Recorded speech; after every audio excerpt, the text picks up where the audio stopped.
Namaste and greetings. I'm Mahima Kapoor, researcher and assistant editor at IMPRI, Impact and Policy Research Institute, Prabhav एवं नीति अनुसंधान संस्थान नई Delhi. Welcome you all to the IMPRI #Web Policy Learning. Today, we have gathered for the day 3 of a 3-day immersive online certificate training program on feminism and the global social transformation. This training program is being organized by the IMPRI Gender Impact Study Center.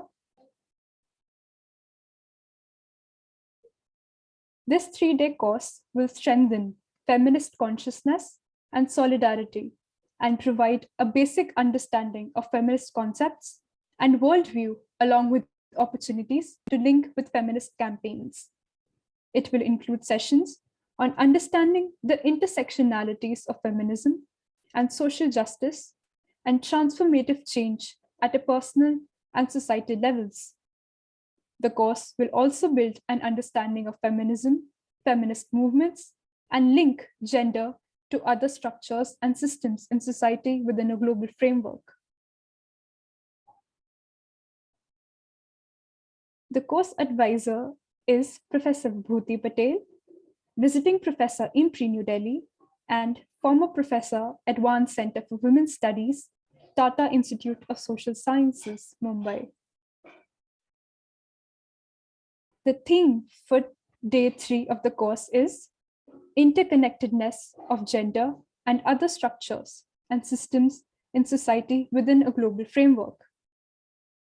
We are pleased to welcome a very eminent panel for today, which includes Professor Kanchana Mahadevan, Professor, Department of Philosophy, University of Mumbai. Professor Roxana Elizabeta Marinescu, Professor, Faculty of International Business and Economics, Department of Modern Languages and Business Communication, Bucharest University of Economic Studies, Romania. Dr. Chitra Sinha, independent academic, author, and gender studies specialist, and co-founder, Kuheji Training and Education Management, Bahrain. With these initial remarks, I would like to invite Professor Vibhuti Patel, if she is present, for her opening remarks.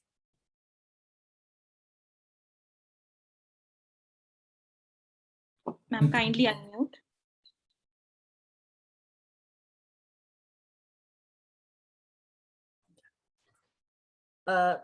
First of all, thanks IMPRI team for an excellent preparation.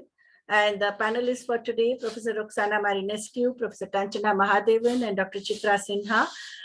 In the broad summary of what happened in the previous 2 days, I would like to just say that in the first day, we started with a historical understanding of genesis of feminism, individual efforts by women at a different stage of history to bring in feminist creativity, feminist resistance, and first and second wave of feminism, which were explained to us by Dr. Leena Pujari. My presentation was on feminism in South Asia, which also covered all 8 countries in South Asia, and how 3 stages of the whole social reform movement, Bhakti movement from 12th century till the 21st century, what kind of major challenges that the feminist movement and feminist articulations and efforts at knowledge construction have taken place. And Dr. Manisha Desai, Professor Manisha Desai, she enlightened us about the transnational feminism, importance of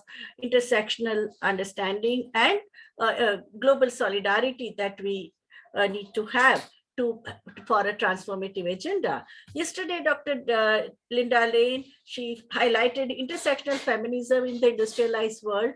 In her erudite presentation, she brought in the ideas of gendered aspects of racial and ethnic discrimination, and the racialized aspects of gender discrimination, and also sexualized aspect of gender and racial discrimination. And she also appealed that let us get out of this neoliberal understanding of individuation, and from me, we need to think about we. The solidarity, collective effort is extremely important, because if you just go as a minority identity of a Black and a woman and a sexual minority or ethnic minority, then we will not be able to change the mighty and hegemonic forces of capitalist patriarchy. Professor Indira Ramarao was a second speaker, and in her articulate expression of feminist ideology that makes women aware of discrimination, inequality, and challenges, and how it challenges the hegemonic values, historically and in the cultural context, the question of questioning stereotypes. And she explained this with the four important contributions made in mother tongue. Akka Mahadevi's life and works in Kannada, verses in Kannada, Lalitambika Antarjanam from Malayalam literature, who shaped the feminist literature in Kerala through her intellectual and social engagement for human rights of women, and Dalita Kumari's contribution in Telugu language, where she talks about women's alliances, women's friendship, importance of sisterhood, and she retells the story of Ramayana from the point of view of Sita and Ahalya and Surpankha and Mandodari, and the kind of resistance she had to face from the mainstream literary movement in Andhra Pradesh. She also brought in the contribution of Mama, and which highlights caste discrimination. It also exposes the hypocrisy of the polished language, and her autobiographical novel, which has multiple layers of discrimination and exclusion that Dalit Christian women face in society and in church and in community.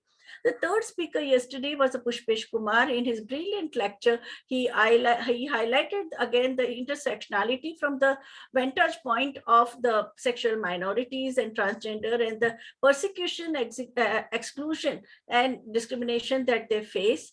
And he said that if race is an axis of inequality, a gay colored person or a lesbian a person from color or a worker who are colored, they have more layers of inequality that they face. He said that like white lesbian feminism was divisive. It was a separatist. They wanted their separate cafe and separate community. You don't see that among the socialist lesbian Black feminism. They highlight exclusion, but this cis women, they are not separatists, because when it comes to color of the skin, even the Black man and Black community, they face the similar kind of exclusion and discrimination. So with all their challenging of patriarchy, cis Black women, they come back to community, they fight against racial discrimination as a common issue. And so question of race is a common issue to all Black, but when it comes to the women's question and the oppression by the patriarchy, they challenge it. So what he says that it is very important to have a development integrated analysis, which is only if we harp on identity, we don't achieve much, and material reality is very important, and we need to be aware of interlocking systems of oppression. There are multiple forms of oppression, and there is a simultaneity of oppression as a result of being Black, oppression as a result of being poor, or oppression as a result of being a sexual minority or a religious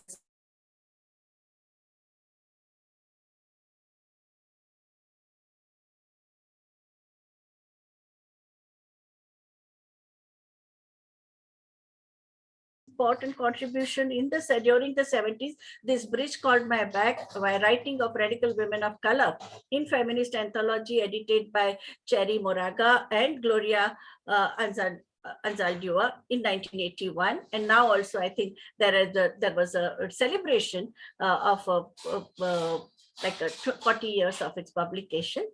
And he says that when it comes to coming out, he also brought in the issue of so-called coming out for the upper class or a successful or a person who is very well off in the society and who comes out. But they said when it comes to the poor transgender person, there is nothing, their life is completely public, no, and everyone can. So he says that even among the sexual minorities, we need to be sensitive to the kind of layers that you have. And he also discussed the Foucault, and he gave a very beautiful quote from Foucault that wherever there is power, there is resistance. And he also talked about the colonization, conquest, and power, and how colonialism and post-colonialism have a different manifestations of articulation of status of sexual minorities. And currently we have only two things like Section 377 and Transgender Persons Act 2019 in India. But that doesn't take us anywhere. We need to address the human development concerns. He ended with that. And we had a really very, very lively discussion.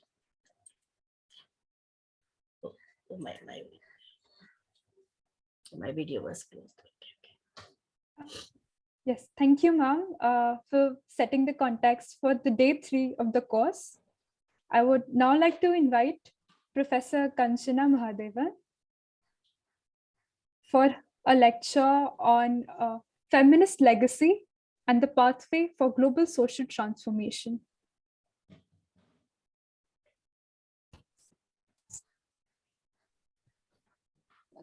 Thank you so much. Can you allow me to share the screen? Yeah, I'll start my video and I'll share my screen. Please Thank you. Yeah. Thank you so much for this opportunity to share my thoughts on this very distinguished platform.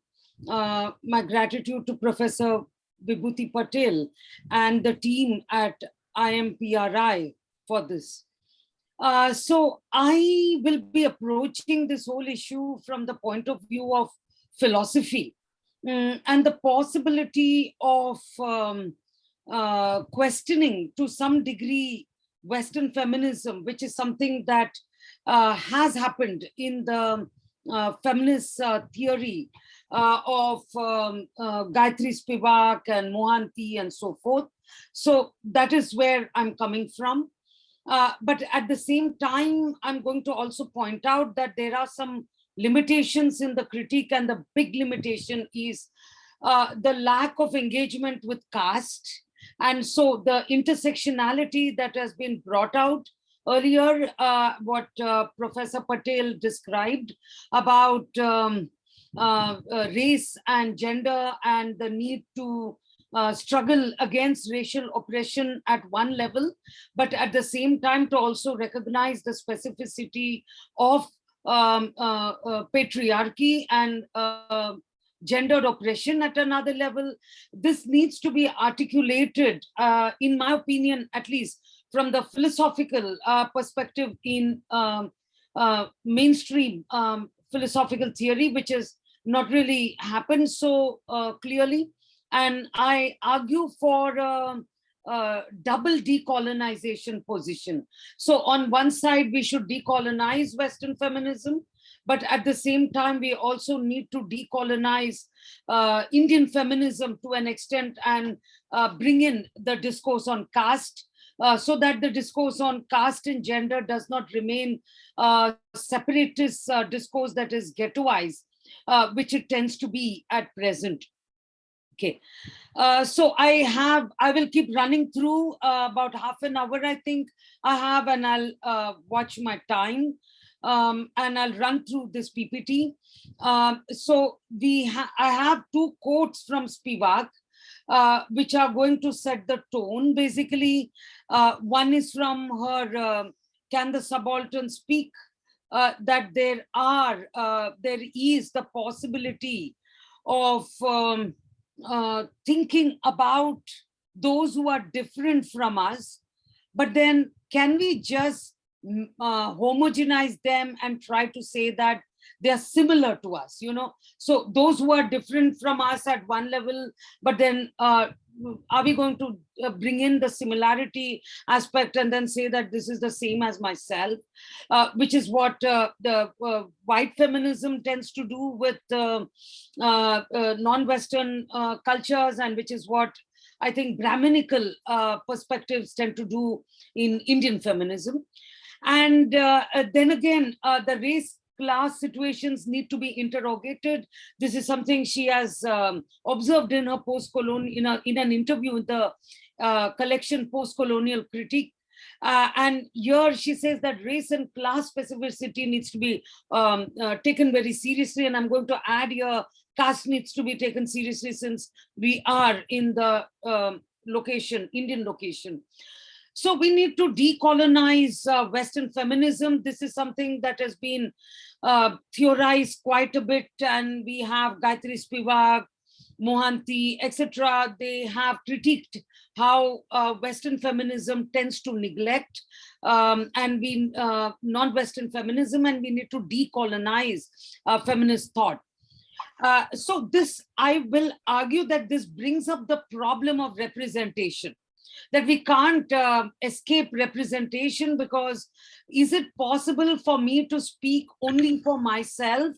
I think that even when I speak for myself, that first person discourse is also mediated, because it's not that there is some raw experience that I'm just sort of expressing in that direct way, but that my experiences are always mediated through language and so forth, and culture, ideology, society, and the like. So it is not possible to avoid representation and all the dilemmas of representation, which brings in this whole problem of objectification. I'm speaking for someone else, that someone else can be myself, that someone else can be another person. What does it mean to speak for someone else? How can it democratically speak for someone else? And in order to, and that is a big philosophical question, because from the discipline of philosophy, which is very, very patriarchal, by the way, because most of our canon, we study male thinkers, and there is a tendency to always dismiss feminism as a sociological problem. Philosophers tend to do that, and they, I say dismiss because in philosophy we cannot study empirical reality. We don't have the authority to do so, because we only study textual traditions. So then we need to ask some conceptual questions. And I think that we need to work with the sociologists, we need to work with the economists, historians, those who study the empirical problem of gender. We need to work with them to articulate a set of conceptual questions in philosophy. And one such conceptual question, in my opinion, that we need to ask in the light of the caste gender debate that has been happening for quite some time in our country is, what does it mean to represent another? And is it possible for me to simply represent myself? And the work of Sharmila Rege, Shaila Japek, Uma Chakravarti, all of them have pointed to that exclusion that is there to an extent in the center of feminism, and we need to interrogate that exclusion as, I would say, a philosophical issue. And so decolonizing feminism is not a simplistic non-Western turn, but it's a question of undoing privilege. So how can I undo privilege as I engage in the act of representation? And what does it mean to have intersectionality? There is a critique from Nivedita Menon that intersectionality is simply a Western construct, but it is not really a Western construct, as Mary John has put it. And moreover, even if it were, right, it gives us the occasion to think about gender in a more complex way, for the same reasons that Professor Patel has just argued about 10 minutes ago. So the argument is that we need this in philosophy, a certain egalitarianism, and we need to bring in discourses in philosophy, a greater sensitivity towards gender regimes and the gendered orders of patriarchy. And we need to work with the women's movement, because we cannot isolate ourselves as thinkers, but we need to learn from the women's movement, and we need to learn from the activists and also the social scientists. And this is also going to lead to a question where we start asking some reflexive questions, and reflexive questions that come back to the self. So in the 80s, and reflexive questions on one side about the subject who is doing philosophy, the subject who is doing theory, the person who is theorizing, and reflexive questions about the discipline of philosophy itself, because philosophy is a reflexive discipline unlike the others. Now, from the 80s or so, with Mohanty and so forth, the gaze of Western feminism has been critiqued, and that the differences between women has been highlighted. And it has been argued that women do not form a homogeneous category. Right. So we do not use Mohanty's famous line from Under Western Eyes, that we do not use this term woman as a ahistorical, universal unity, etc., which has got some common way of being subordinated. There are different ways of struggling with oppression and so forth. And yet the problem, she says, is that Western feminism tends to subject non-Western women to their gaze, to its gaze, and there is a tendency, for example, to think of Indian women. When they talk about Indian women, we see this even in Mata Nussbaum's work, as tradition bound and docile, and not being able to articulate their own agency. And this is there, of course, in Simone de Beauvoir, in her Second Sex, that in Latin and Eastern countries, women was oppressed by customs more than by laws, you know. So this is something that she brings out. I'll just close my video, I think, for a bit, so that I can concentrate on the PPT. Yeah, now I can. Spivak also discusses how Julia Kristeva, these are very, very progressive feminist thinkers, Julia Kristeva, Simone de Beauvoir, and so forth. And there are certain assumptions they make. They essentialize women from non-Western cultures. Susie Tharu and K. Lalita have argued the same in their Indian writing by Indian women, their double-length volume, that Elaine Showalter, for example, speaks about authentic selfhood. And really, that is a typical Western discourse of authenticity of the self. And it all of this ignores how there is a very important relation of power between Western feminism and non-Western world, you know. So that is something that is neglected. And this is very visible in Susan Okin's work, and particularly in this essay in that anthology on women, culture, and development. She says that we need, as Western feminists, to become committed outsiders, to engage with constructive criticism, so that those who are within a culture can think about some of its oppressive, questionable practices, and so forth.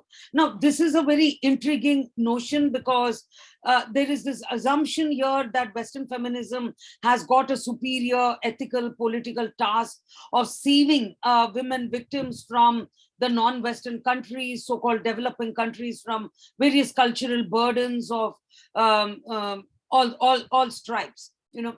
The problem with this approach, which Simone de Beauvoir, Julia Kristeva, Susan Okin, or Martha Nussbaum, and it's a part of the, to some degree, perhaps it also enters into the development framework, that there is a tendency to easily generalize the category called women and to objectify one group of women, and one can't really do that.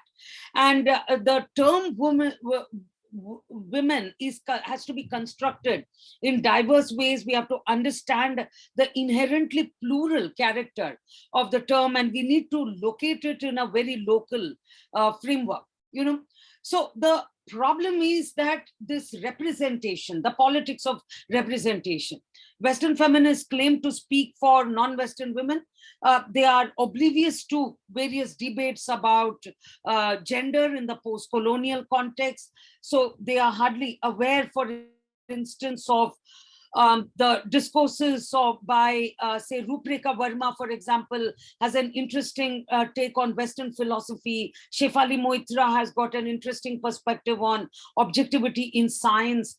Dipti Gangavne and Meena Kelkar have deconstructed traditional Indian philosophy. So these debates hardly feature in discourses of Western feminism, and we find that there is a very easy representation of the term women, and when we and woman, and when we start interrogating this, we realize that we need to critique Western feminism as having a certain homogeneous approach, you know. In this spirit, Mohanty has given us various ways in which solidarities have been established. You know, various solidarities have been established. So we can think of women as along the model of the tourists, the feminist as a tourist, for example, where women from other cultures, say the non-Western world, are seen as victims and we stereotype them, or then the explorer approach is there, which focuses on the more details of cultural frameworks in non-Western cultures, but then neither the tourist model nor the explorer model allow for engaging with the interface between Western feminism and non-Western feminism, that there is some sense in which the non-Western world is what it is because of some of the privileges that prevail in the Western world, which feminists there have an access to, which feminists in the non-Western world don't have an access to. So then how do we engage with that? And so given this, Mohanty will argues that we need to pick up the solidarity model to think of women from the Western and non-Western world as connected, as materially and symbolically connected in different ways, and that there are certain commonalities between them, and there are certain privileges that one enjoys on account of the other. So this solidarity model seems to be an egalitarian way of forging connections and relationships across the diverse spectrum of feminism. And it also brings in the aspect of representation. But then my question is that, as Spivak says, representation has not withered away. So in the solidarity model itself, we need to think of representation in a more careful way, where we think of how can representation become egalitarian. So when I represent a person without privilege, a woman without privilege, as a feminist with some other privileges I enjoy, what is it that I need to do for being egalitarian? So one problem is that when we think of representation, Spivak points this out in her work, Can the Subaltern Speak? That we think of representation as having two senses. On one side, representation is to speak for someone. So there is a certain proxy, and that is something we do all the time, actually. And it comes with its set of power assumptions and hegemonies. And on the other side, it can also be a representation in the sense of painting a portrait or placing somebody somewhere, which again comes with its set of essentialisms and with its set of dominations and the like. You know, so we find that in both cases, there is the possibility of stereotyping a woman who doesn't have the power to, let us say, join social organizations or activist organizations, who does not have the privilege of getting educated in institutions and so forth. So that kind of a danger is there, so the Western, non-Western can also become, I think, a metaphor for thinking about women with privilege and women without privilege. And so that is something that one needs to emphasize, going beyond, I think, Mohanty and Spivak. And Spivak asked this question, that can we connect the two modes of representation, where I take the place of the other, I think from the point of view of the other, which is very important, but then I can also objectify the other in that process. So how do I avoid that? And then the other part is that what kind of a picture do I paint of the other when I represent the other? Now, she gives the example of very intriguing example she gives of Bhuvaneshwari Baduri and the whole Sati discourse, because the Sati discourse, as we know, Uma Chakravarti has pointed this out, and it was a discourse of colonization using the woman's question in order to pragmatically establish itself as a savior discourse, so saving, as Spivak puts it, brown women from brown men, that is what colonization was doing in India via the Sati discourse. So, and the nationalists, the Orientalists, the utilitarians all had a stake in it, as Uma Chakravarti has so powerfully argued in her Whatever Happened to the Vedic Dasi. Now, Bhuvaneshwari Baduri is a story that Spivak narrates her in this incident, a real life incident where she hung herself in her father's apartment in somewhere in Calcutta in 1926. And this was a very puzzling suicide, because Bhuvaneshwari Baduri was menstruating at the time of the whole episode when she was found dead. And clearly this was not a case of pregnancy that is established, because that is something that perhaps she wanted to make clear by choosing that particular moment, that is what Spivak says. And then it was discovered that she was involved with several militant groups, and she was given the task of a political assassination, which she could not bring herself to fulfill. And so because she could not fulfill that trust, she killed herself. So this is a question of self-representation of Sati. Spivak points out that she has rewritten Sati as resistance against the social reformers on one side, who always thought of Sati as a way of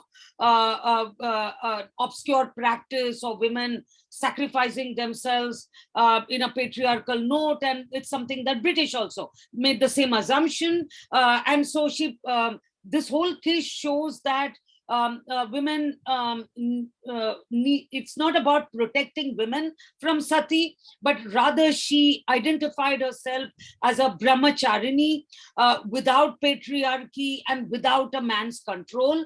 She questioned Brahminical prescriptions that women who practice Sati cannot be menstruating. That is one norm, and the widow had to become quote unquote clean and so forth. And she points out that she's akin to Durga, in creating a certain space in the public sphere. But then my argument against this, so she points out, Spivak points out that this is a case of rewriting the Sati discourse as resistance discourse. So it need not be stuck within the framework of protectionism, which Western imperialists do. And maybe, Western feminists who think of Indian women as constantly needing protection fail to understand the Bhuvaneshwari Baduris of India, who practice resistance in their own way, who have a capacity for speaking, who have a capacity for representing themselves. But the Western feminists need to listen to this, because it is only by careful act of listening that we will be able to understand what is the resistance that is articulated in this act. Now, however, my problem is also that the so-called questioning of Brahmanism and so forth. Now, Bhaduri's rewriting of this whole discourse. Now, let us note that sati was not a problem for underprivileged caste women in India. Right. So that is the one criticism that has constantly been articulated by Meenakshi Moon, Urmila Pawar, Sheila Japek, all of them have pointed this out. And so when we get hung up on this sati discourse, are we not also privileging Brahmanism, because Bhuvaneshwari Baduri had, gave a caste-based resistance, perhaps, to a certain patriarchy that she found in the nationalist movement in India and colonial India. But then this is not an option that non-Brahmanical women or women from underprivileged castes could really resort to.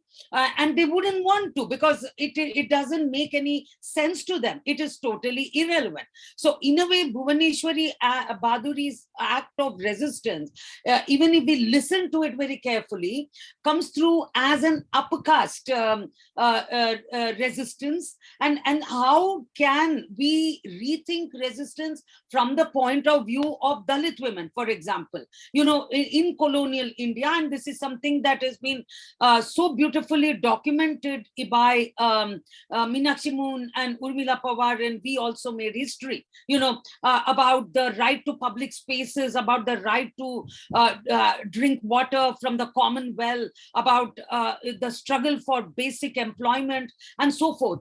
So those kinds of struggles are what the underprivileged women are trying to articulate, and not the resistance that they articulate is not in terms of rites and rituals of sati. So if we so even as Spivak critiques Western feminism, there is, in my opinion, in this argument, a tendency to bring in the dominant caste pattern in Indian feminism as a kind of an option, and we need to question that. And so solidarity is needed, but solidarity is not simply inserting women. For solidarity to be spelt out, we need to have a greater self-questioning by women in the South. And that would mean that the women in the South are not homogeneous in terms of being uniform victims of Western feminism either, but rather women in the South have their own set of dominations over women in the South who are from vulnerable social groups. So European thought has its colonizing gesture, but then the kind of resistance that is articulated by Mohanty and Spivak also has its kind of dominance, and it is something we need to think beyond. And here I think the work by Rafia Zakarian and Koya Bek that point to the need for visibilizing non-white women as an inherent part of the Western world, and they critique white feminism for ignoring this, and that how there is a certain elite aspect to it. Perhaps the same kind of critique needs to be made in the Indian context more forcefully by mainstream feminists about the elite nature of feminism, and how it leaves behind the women who are from vulnerable social caste groups. And in doing this, one would be able to articulate a more effective critique of patriarchy. And this would also mean that we engage with women who do not have caste privilege. Of course, we think of just five. Can I go on for about 5 minutes more, or is it time up? Yes, ma'am, please go. Okay, thank you. So we need to think about women without caste privilege. So this is a very important work. We also made history. When we think about women without caste privilege, it's about listening to them. It is about the we who thinks about them, the us who thinks about them, the privileged women who thinks, women who think about the other women. So here I use all of Spivak's terminology. Now, in this kind of thinking, there is an attempt being made to disturb the positions of privilege. And in disturbing that position of privilege, of being in a position where I can go around recording voices, but then as I record the voices of, let's say, Dalit women from a privileged standpoint, and I start listening to her, can I start criticizing myself? Okay. That there are some of these opportunities that I have got, a certain theoretical terminology that I have got because of a certain educational privilege I have got due to caste capital, which that other person doesn't have. So that a certain listening, that would turn to a self-criticism for the privileged women with caste capital. And secondly, this would also require thinking about narratives, experiential narratives that we give, Dalit women, any women, women from elite backgrounds, Dalit backgrounds. There's a lot of emphasis in feminism about experiences. Right. So experiences are very central to feminist philosophy, and lived experiences are very central. But then to what degree is my experience shaped by ideology? To what degree is it shaped by the material conditions in which I live? So ideology and material conditions, how do they shape my articulation of experience? So I may be very, is the first person experience necessarily authentic, right? If it is going to be colored by materiality of our lives and by the ideology of our lives, is it quote unquote the authentic voice? Maybe we should abandon this quest for the authentic voice and try to think of mediation, and how mediation is so central to empiricism. And it's something that empiricism always overlooks in philosophy. Moreover, we should also think about representation and the possibility of representing the other, both the Dalit woman representing the privileged woman and the privileged woman representing the Dalit woman in a flexible way, where we frame, because representation is to frame, to paint a portrait. So can we have a flexible frame possible? And then in thinking about the other person's point of view, can we critique our own privileges that are there? I think we need to rewrite the focus of representation. So there is a limit. For example, when we pick up Pandita Ramabai as the epitome of the feminist consciousness, because she herself has said that this is the upper caste Hindu woman that she's talking about. So what about the others?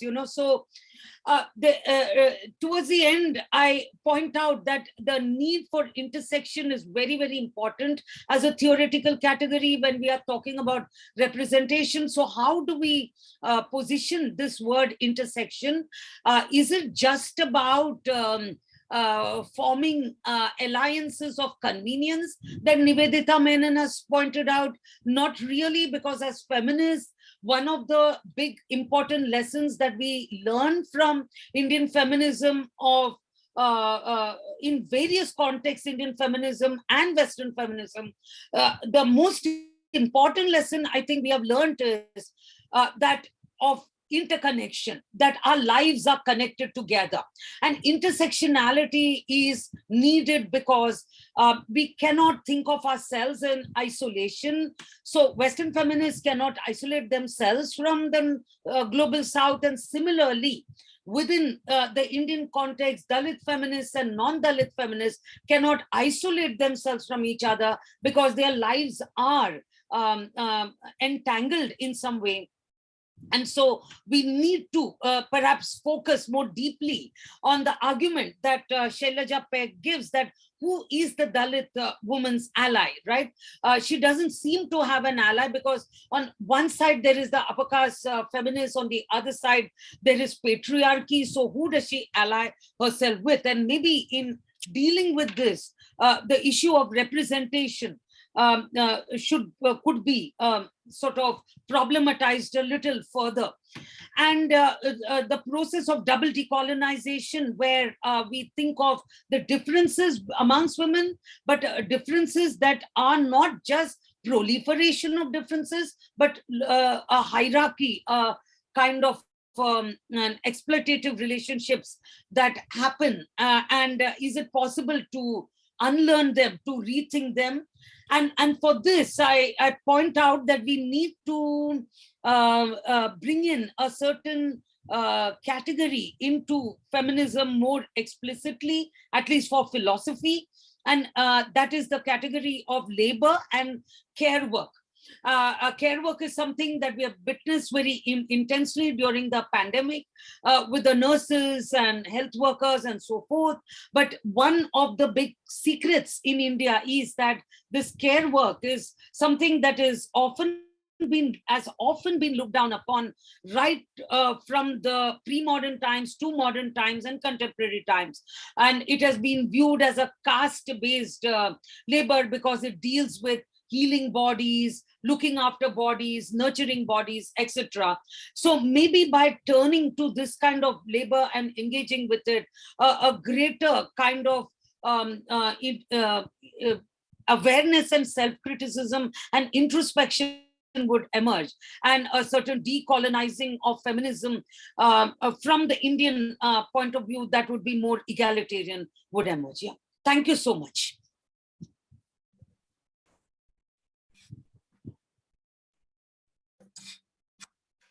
Thank you for the very enriching analysis. I would now like to pose some questions from the audience.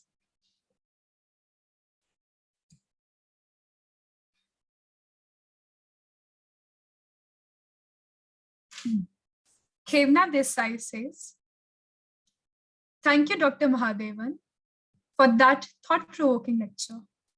While there is no disagreement in the problematic representation of feminism from a Eurocentric, Western, or global North perspective, and so is the Brahmanical representation. But when we talk of Indian subaltern, Dalit, or Muslim, or for that matter, queer feminism, within this spectrum itself, aren't there problems of representation or hierarchies within itself posing a challenge to egalitarianism? How do we address them?" Yeah, thank you so much. This is such an important question. You go to the heart of the matter, and I'm very grateful to you for this, because that is the question I'm struggling with. So I think that one thing is that the first thing is that I think as a feminist, one needs to think of one's own identity as something vulnerable, as a vulnerable identity, and as learning from others. And the others can be people without privilege who are teaching me a great deal about myself as a feminist. So a privileged woman would have to learn from the others, and that's easier said than done. In order to do that, perhaps exposing oneself to how one has gained and enriched one's own life through, let us say, the care work and nurture that others have given one, that would be one way of maybe the consciousness raising. that could happen. And I think, secondly, also that so the self-criticism has to happen, and the learning has to happen. And it, of course, it's very easy to say on both sides, but I'm going to, if you have noticed, I'm particularly emphasizing that those with privilege should be critical. Those without privilege can be critical maybe later on, because that is not as urgent as the need for those with privilege to be critical. And in doing this, we need to think of our lives as linked to those of others, and intersections.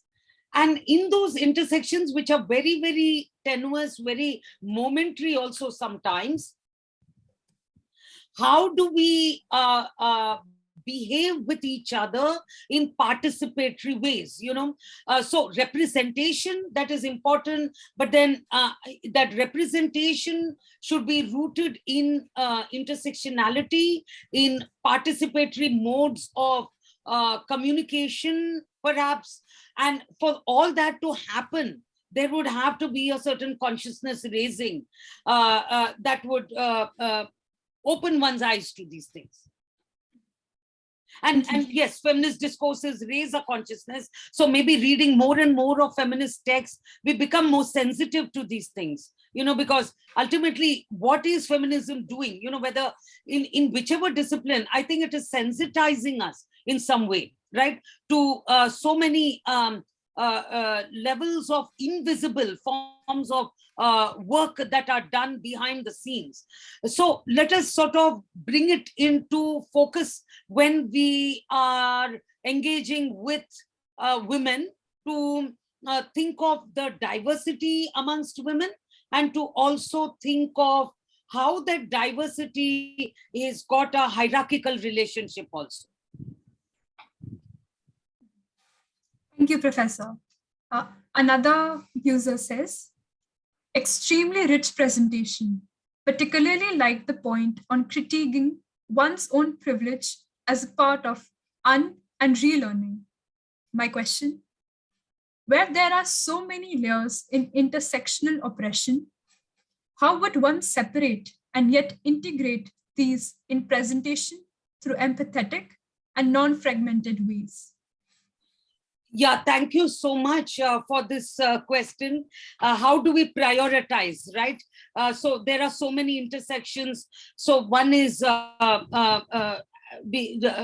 minority women. The other intersection is that of Dalit women, sexual minorities, queer women, etc. So which one do we prioritize, and can we do it all at the same time? We certainly cannot do it all at the same time, and the priority would depend upon, I think, my social location. So for example, I'm at the University of Mumbai, where I see a certain, to some degree, a certain divide between, let us say, the Ambedkarite perspective and the non-Ambedkarite perspectives. And I wonder, as a feminist, have been wondering, how do we sort of bridge this divide, or how do we articulate the relationship between one and the other? So it would come from a certain urgency in one social location, but at the same time, one should be learning from others. So when Jyoti Punwani writes about Muslim women, I have to learn from her, and I have to take notes on that, and I have to think about it in my context.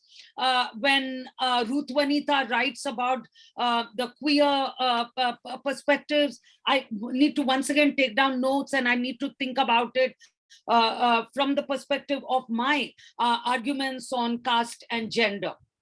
So I think we cannot be theorizing all intersections altogether, but there are different brilliant thinkers in India who are doing that, and we need to be open and sensitive and receptive to that. And this is a problem that I see in at least philosophy, particularly the lack of reception to feminism per se, and the refusal to also engage with caste, because you talk about Indian philosophy and you talk of Vedas and Upanishads, isn't there a big caste issue there, already gaping at you? And how come you don't theorize this? Of course, Professor Pradeep Gokhale from University of Pune has been writing brilliant essays on Indian philosophy and the caste problem in Indian philosophy. So I think this needs to be taken ahead. Yeah. And for this, philosophy students, teachers, etc., they need to be listening to the social scientists and to the theoreticians from in other contexts. Thank you. Thank you, Professor Mahadevan, for your reflections. Would you like to conclude your lecture in a few minutes? Oh, I see there is another question, if you would allow me to ask you. Yeah, please. Thank you. Ipsita Mitra asks, how do we blend empathy and being critical of our own privileged position? Because we always define ourselves with reference to the other. Your brilliantly thought-provoking lecture reminded me of what bell hooks also argues about making the margin the center. Yes. Thank you so much for bringing up bell hooks. Absolutely. And she's so important. And I think we have a few thinkers in India who are working very much in the domain of feminist philosophy. But then we need many more, so now, how do we blend? I think that is a fantastic, you have opened my eyes actually right now to this, that philosophy should not be emphasizing so much on rationality, because there is too much of an emphasis on rationality and too little of the affective discourse in philosophy. Feeling, sensitivity, connecting with others, empathy particularly. These are very important in order to even start thinking, So even as I start thinking, I would be able to start thinking only by feeling in a way, and it is empathy that is going to allow me to, I think, question myself. I will be able to question myself only if I empathize, because it is that sensitivity where I see the suffering, the exploitative relationship that I have with the other person, or that other person sees an exploitative relationship that she has vis-a-vis me. That would be opened up only if there is the starting point of empathy. So it is empathy that in fact opens up the space for critique, and we need to have a critique that is grounded in empathy. Thank you so much, and it has been wonderful, the questions. Very grateful for these questions. Thank you, Professor Mahadevan, for your reflections. Would you like to conclude your lecture in a few minutes? Just a line I would like to point out, that philosophy is seen as critical thinking broadly. And in this critical thinking, I think feminism, gender studies, this is very, very important part of critical thinking, because the location from where one thinks, that affects the way one thinks. So one's social location affects one's way of thinking. So in some sense, standpoint theory plays a role there. And I think that philosophy needs to learn from the social sciences, but at the same time, social sciences also needs to bring in the critique part that philosophy has, and perhaps a kind of an interdisciplinary approach. And it is feminism that I think opens the space for that interdisciplinary dialogue between philosophy and the social sciences. Thank you so much. Thank you, Professor Mahadevan, for your insights. I would now like to invite Professor Roxana Elizabeta Marinescu for a lecture on feminist interventions to challenge gendered structures and systems in the European Union.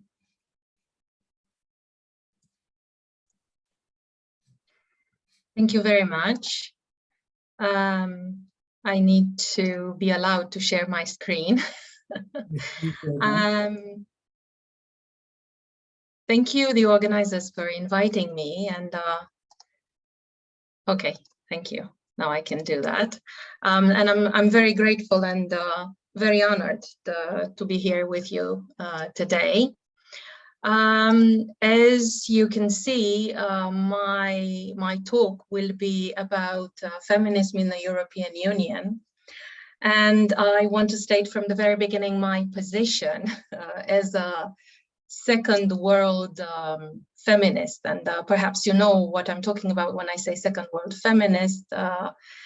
This actually is a category constituted by countries of the former so-called Soviet bloc, so the countries beyond the Iron Curtain, the Central and Eastern European countries.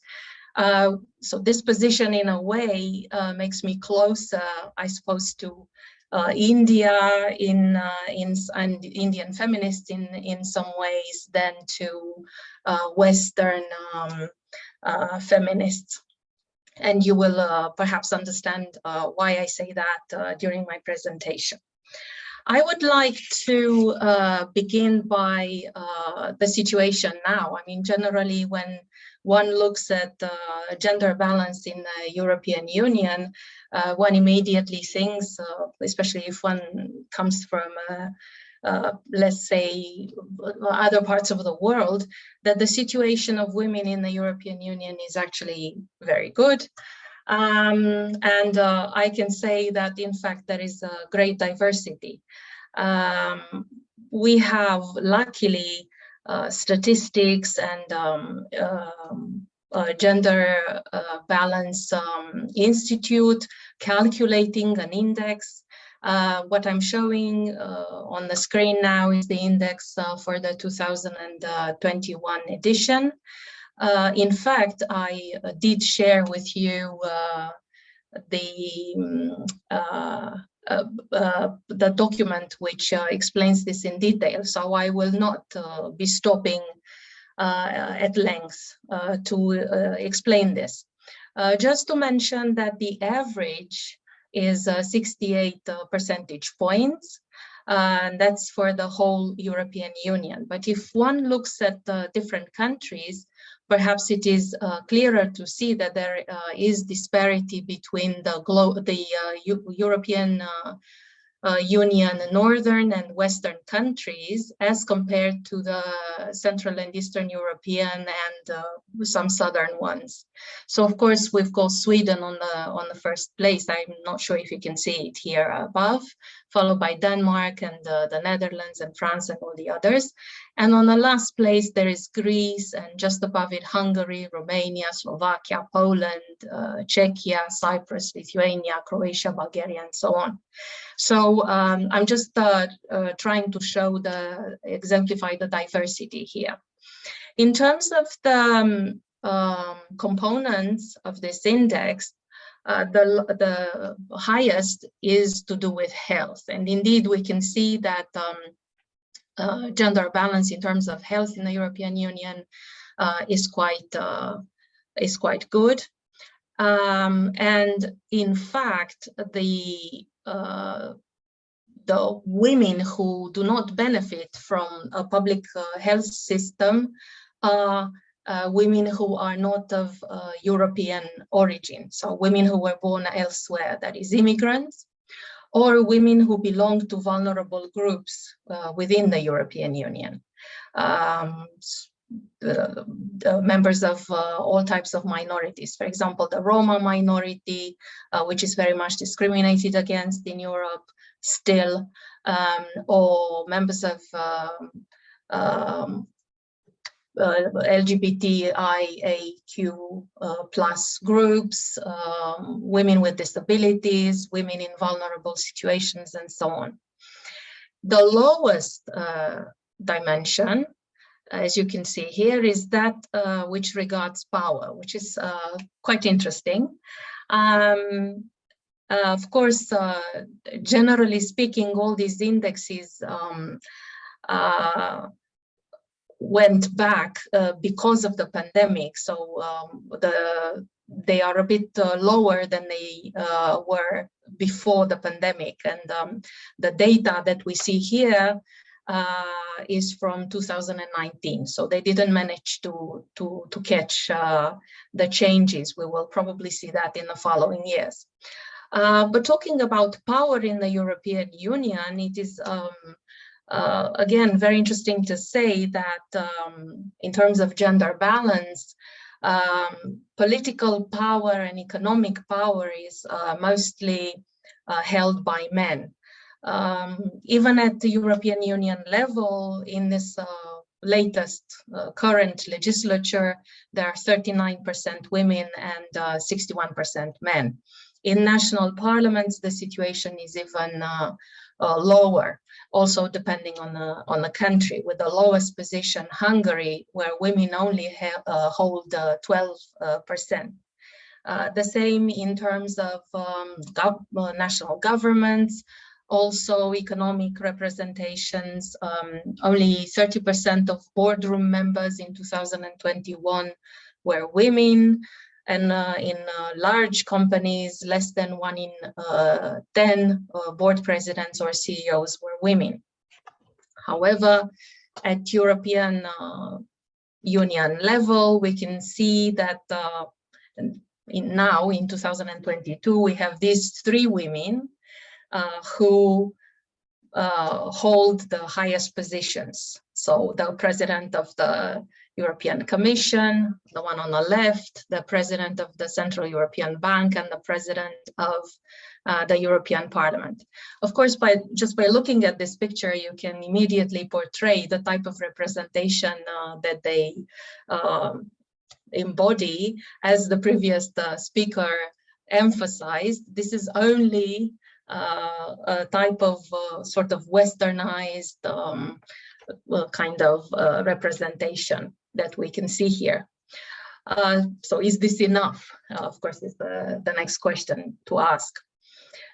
Concerning the main trends in Europe, there is, of course, this movement towards gender equality that I'm going to talk about a little bit later. But one of the most important, I think, element for you to acknowledge is this conservative and populist and nationalistic backlash against gender equality and generally against reproductive and sexual rights. And in an article which I sent to you in advance by Paternotte and Couhard, they mention the fact that this is due mostly to religion, the Christian religion, and more specifically to the Catholic Church, and how the Catholic Church emphasizes their view, their patriarchal view of women and gender in general. And yeah, well, this is true up to a certain extent, but of course, not just the Catholic Church, the Christian churches in general, coming from the eastern part of the continent. I can also add the Eastern Orthodox Church. There is a huge influence of evangelical churches from the US. They receive quite a lot of money from the conservative groups in the US. So there is that.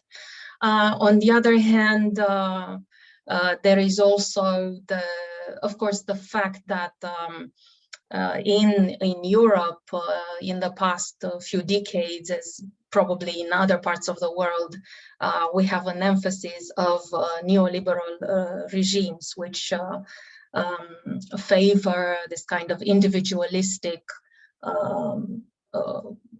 view of the world, and they exclude whole categories of people, and therefore emphasize this conservative and populist kind of current.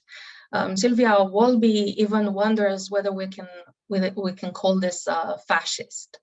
In an article, I'm going to give you this article, the title and the details of this article in a bibliographical slide at the end, so don't worry about it. Her conclusion is that perhaps not yet, but I don't know. There are other theorists who claim that in fact we are talking about very right-wing, even fascist elements here. The Prime Minister of Hungary called that illiberal. He called himself, in fact, illiberal, or an illiberal. So there is that kind of nuance there as well. I put everything under the attack to gender equality and an exacerbation of the myth of motherhood. And under this umbrella, I actually, in the article which I sent you again, I talk about the re-traditionalization of gender roles, which in fact is happening nowadays from within the neoliberal paradigm. So we are talking about women who need to share both public and private gender roles, so that they cannot fulfill their kind of motherhood roles unless they also in parallel fulfill their paid jobs. So it's a way for the states especially in Central and Eastern Europe, but also in the western part of the continent, to make up for the loss of, on the one hand, in the western parts of the welfare state, and in the eastern, Central and Eastern parts, for the loss of all the institutions and organizations that we had under the socialist states. So this kind of backlash is against against gender in general, and against what they call the gender ideology, against same-sex marriages, civil partnerships of any kind. They promote the cis families, so heterosexual families with children, not just any families. The more children you have, the fewer taxes you pay, for example, or the more vouchers you receive, or the more tax exemptions you receive, and so on. An attack towards reproductive rights has to do with, of course, abortion, the abortion ban. And also, they are very much against sex and gender education in schools. So this is a sort of going back in Europe. I mean, we used to look at Europe as this, progressive land where we have everything, all of the above categories. Now we can see this kind of backlash, especially in second world countries of the former communist states. And I'm going to show you just a few very extreme examples, just so that you understand what is going on. This is from Hungary from 2018, where when the government banned gender studies degrees from universities, any kind of universities, state and private universities in the country, and generally banned the word gender and talking about this concept altogether, gender and feminism, I should say, in education and the media, unless it was with a negative connotation. And the reasoning they give for this is that gender is an ideology. It has no economic rationale. As a degree, the people who graduate would have no place on the labor market. So therefore, the state is very helpful. It's going to simply forbid them from attending such classes. Concerning abortion, the abortion ban, the most extreme example is in Poland. In 2021, so last year, they voted a very draconian anti-abortion law. For example, under this law, one cannot access legal abortion in any situation at all, not even in cases of incest or rape. And moreover, the medical doctors are not allowed to help women who have non-viable pregnancies. In other words, if their life is at stake, they are left to die, which has actually happened several times in Poland since the law was passed. And this is an example of a poster which the government created, saying that abortion was brought to Poland during the Second World War by Hitler, therefore they cannot have it anymore. Also in Poland, the attack against the LGBT community is under the form of the creation of the so-called LGBT-Free Zones. In other words, there are parts of the country that have this sign on them, and members of the LGBTQIA+ community cannot freely go to those zones. And this is, under the European Union umbrella. Very big and harsh attacks have been happening against the Istanbul Convention against violence against women. You probably know about this one. Turkey, who is not a member of the European Union, withdrew from the convention last year. And there is talk among some Central and Eastern European countries to withdraw from the convention as well. So they signed, ratified the convention, and now they are talking about withdrawing. And here you have a photograph from a rally in Croatia. You can see here a lot of women in support of this movement. So once again, they are against violence against women. And the reason they give is that they see this as an intervention, a foreign intervention attacking the sovereignty of their state.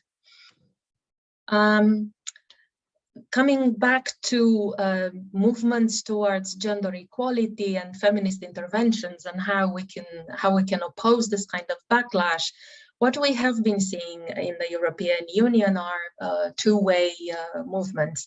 There's a top-down one from the European Union institutions and also a bottom-up one from the feminists and the activists and generally the feminist NGOs. With, of course, this component of the transnational support network.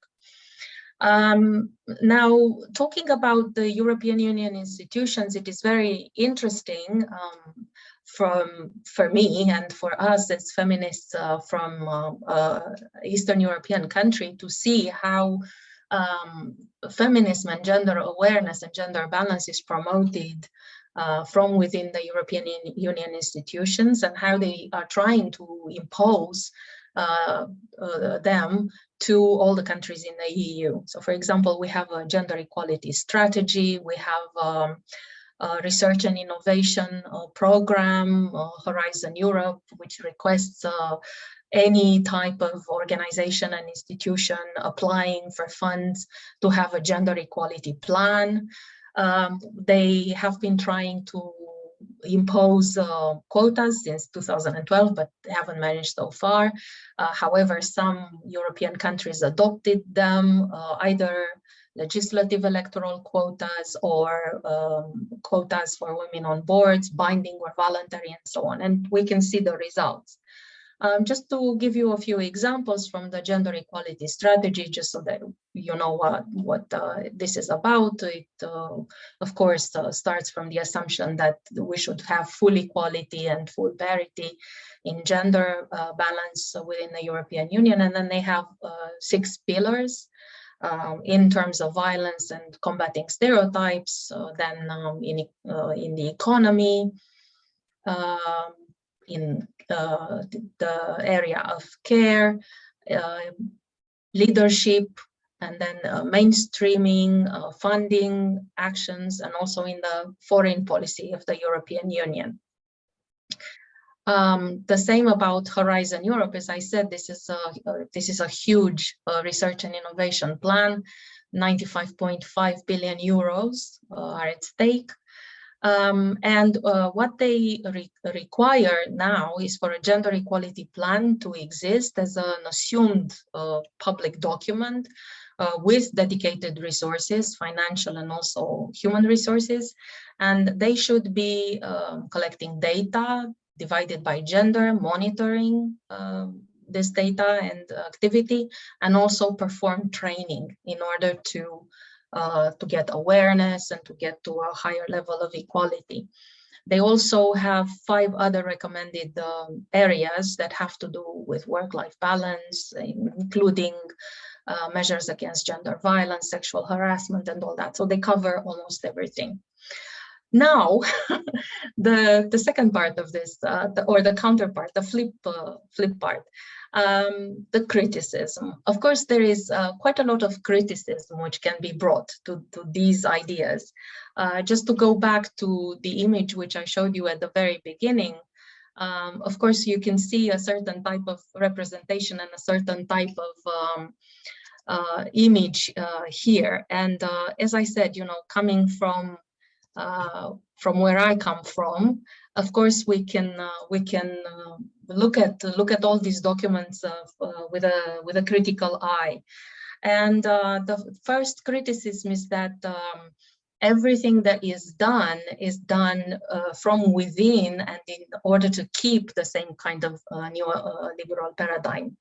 And the worry of us feminists is that we have these so-called, we call them femocrats, feminist bureaucrats, the so-called feminists, or people who have maybe the best intentions, but they don't realize that they are promoting and perpetuating the same kind of privilege from within, as I said, the same kind of paradigm. Instead of trying to change it, they are perpetuating it. The focus being on cultural feminism, the feminism of difference, with its Anglo-Saxon and Western version, and with all the biases that come with this white middle class focus. In the previous presentation, there was a lot of discussion on intersectionality, and of course, this is our main, or one of our main criticisms as well as feminists, that all these documents actually don't, even if they mention intersectionality, they don't really sort of mean it. They just mention intersectionality because it's a buzzword, because it's something that you need to be doing. Of course, it's very difficult from the women who sort of represent feminism at these levels to actually understand fully intersectionality. So the points of view of different types of and categories of vulnerability, you know, in age and ability, and you know, being or not being born in the EU, or you know, being part of a member of the Roma minority, and so on, or the sexual minorities, and so on. And you have here four mentions of 4 different texts that have to do with this type of criticism. From, you know, the idea of cultural feminism. They are in the bibliography again at the end, so don't worry too much, you will find out all the details. From this idea of promoting cultural feminism and looking more at recognition rather than redistribution, or looking at empowerment and choice, which are, of course, individual kind of characteristics, perpetuating the same kind of paradigm, the individualistic terms in which this kind of feminism is described, or looking at what other feminists call the transnational business feminism or market feminism. So again, from within this paradigm, moving away, as also Nancy Fraser mentioned in another article, which she called "How Feminism Became Capitalist Handmaiden and How to Reclaim It." So moving away from care, what we valorized as feminists, and social solidarity, moving away from those and promoting entrepreneurship, and advancement and meritocracy, all these kind of neoliberal buzzwords once again. And if we look at the NGOs and the other type of movement, there is quite an interesting type of criticism which comes from feminists, which have to do, this kind of feminism has to do mostly with the co-optation of feminist NGOs, again, within this neoliberal paradigm. Sometimes, as feminists and members of NGOs and activists, we know that because, of course, we want to promote our ideas, sometimes we sort of lean in, so to speak, to, on the one hand, international organizations who bring funds and therefore request certain lines of research.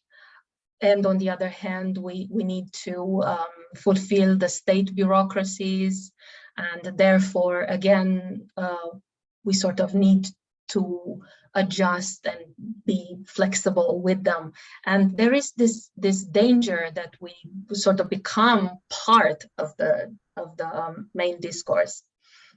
In the country I come from, Romania, this was there was another danger. And generally, in our region, the danger came from what Romanian feminists called room service feminism, or Kristen Gotze called, she's an American feminist, but she talked about this in regard to Bulgaria, another country from Eastern Europe. She called it feminism by design.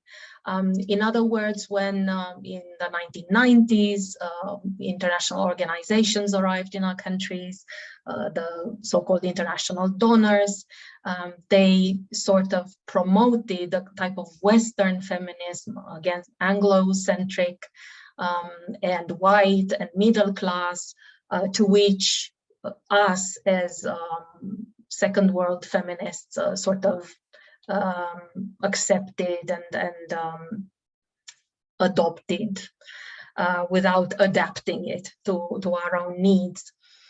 And there is this danger of perpetuating the same kind of situation and the same kind of feminism.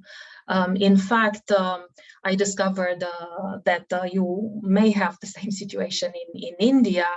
I discovered articles about how Indian feminists also complained about how this was some sort of imposition coming from Western feminists who know better than us. And in fact, in the previous presentation, we had, of course, Spivak's subaltern theory and so on, helping brown women from brown men. It's the same situation in our part of the world, helping Roma women from Roma men, or helping us from the men in our countries and so on. However, there are quite a lot of events and quite a lot of things that we managed to do, even so. And I'm just sharing some of those with you. Of course, you recognize perhaps the images, the costumes. This is a group of Polish protesters, and they protested against their government's decision to terminate the Istanbul Convention. And this was a way of doing it. This is also from Poland, a rally and a march against the abortion ban. And you can see here in the middle images of the first victim that we know of this law. She's a woman who had a 9-year-old daughter. She's known under the name of Isabella. We don't know her full name. They didn't release her full name. In fact, what happened was that she was pregnant with her second child. She was taken to hospital by her husband because she was bleeding. And in fact, in hospital, she was left to bleed to death. She had sepsis because the doctors could still hear the heartbeat of the fetus. So they had to, under this law, they had to wait. Otherwise, they would have been taken to prison. So there are rallies against this in Poland. And this is a rally, a huge rally in Warsaw, which is the capital of Poland, when they first started talking about voting this law. There is a lot of solidarity in the region, but there is not much that we can actually, I mean, there wasn't much that we could do. This is from Hungary, a march in support of the LGBTQI community. These are the Polish members of the European Parliament who wanted to show their support of their LGBTQIA+ community. Remember that in Poland, they voted for these LGBT-free zones. So, you know, this was a response from within the power system. And there are other possible solutions to this whole idea that you can find in again in the articles which I circulated. Alexandra Anna talks about, you know, in response to the risk of co-optation, she talks about her solution, which is critically engaging with political life. For her, this is a way of actually managing to impose the norms and the ideas that feminists can, you know, move their agenda forward and so on. And in another article, Elżbieta Korolczuk talks about, you know, engaging with debates, stressing the values and the needs for the state to respond, and so on. But she also has this idea of focusing on care, which is kind of interesting. I also support this idea because for Korolczuk, this so makes us create alliances not just with women who are the providers of unpaid care in this patriarchal society in which we're living, but also with families at large, and also with caregivers who are mostly women, also in the EU as almost everywhere else in the world. And she also talks about, you know, sharing experiences and the lessons learned and trying to work out the best strategies together, which is something that I heard in the previous days and also in the previous presentation as well. And my own idea, which is also, you know, a solution around again this feminist idea of care and the ethics of care, to do the very same things, but while doing that, to change the power balance. And how do we do that? By bringing historically excluded groups to the discussion, and as the previous speaker said, listening to them when she talked about the Dalits, and, you know, listening to Dalit feminists and trying to actively listen to them. And we're thinking of doing the same. Listening and also bringing them in the decision-making spaces and using their experiences. And due to the pandemic, where we could see that, you know, all these essential workers were women and they were the most exposed, but we could also see how their role was extremely, or is extremely important in our societies. The idea is to somehow convince the governments and the EU to look at care as a public good. So basically to get out of the neoliberal paradigm. So not to look at it as a commodity or as a personal choice or as a family obligation, but to make them create the institutions and the instruments to have everything that you see here on the screen: affordable childcare and for childcare for seniors and disabled and so on. And the recovery from the pandemic period should be around this idea of care. And of course, finally, transnational solidarity, trying to find those common strategies. And this is why I'm constantly engaging in this kind of dialogues with feminists from India and other parts of the world, trying to find our common points of interest and trying to do something together. As I said, this is a list with all the supplementary readings or things that I mentioned in this presentation, which I'm going to share with the organizers, and they can put on a drive together with the other articles which I sent. And with this, I conclude my presentation. I've used my 35 minutes, so I'm ready for questions. Thank you. Thank you, Professor, for the very insightful lecture. I would now like to pose some questions from the audience.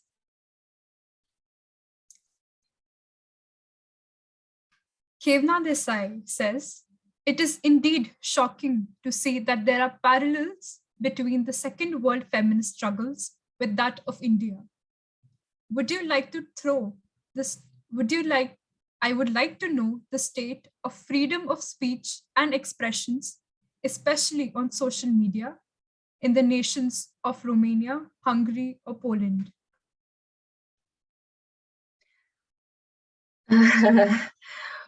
Yes, well, indeed, I have myself been quite surprised and quite interested in Indian feminists, because I have myself discovered all these points of commonality, and I think this is very surprising. I mean, especially from an Indian perspective, I suppose one looks at Europe as a whole and imagines that, you know, Europe is this place where we've got kind of Western white middle-class feminism, and that's it. And in fact, people are not necessarily aware of the diversity in the European Union, and especially that there is a whole part of it, you know, half of the European Union, which is this kind of second world.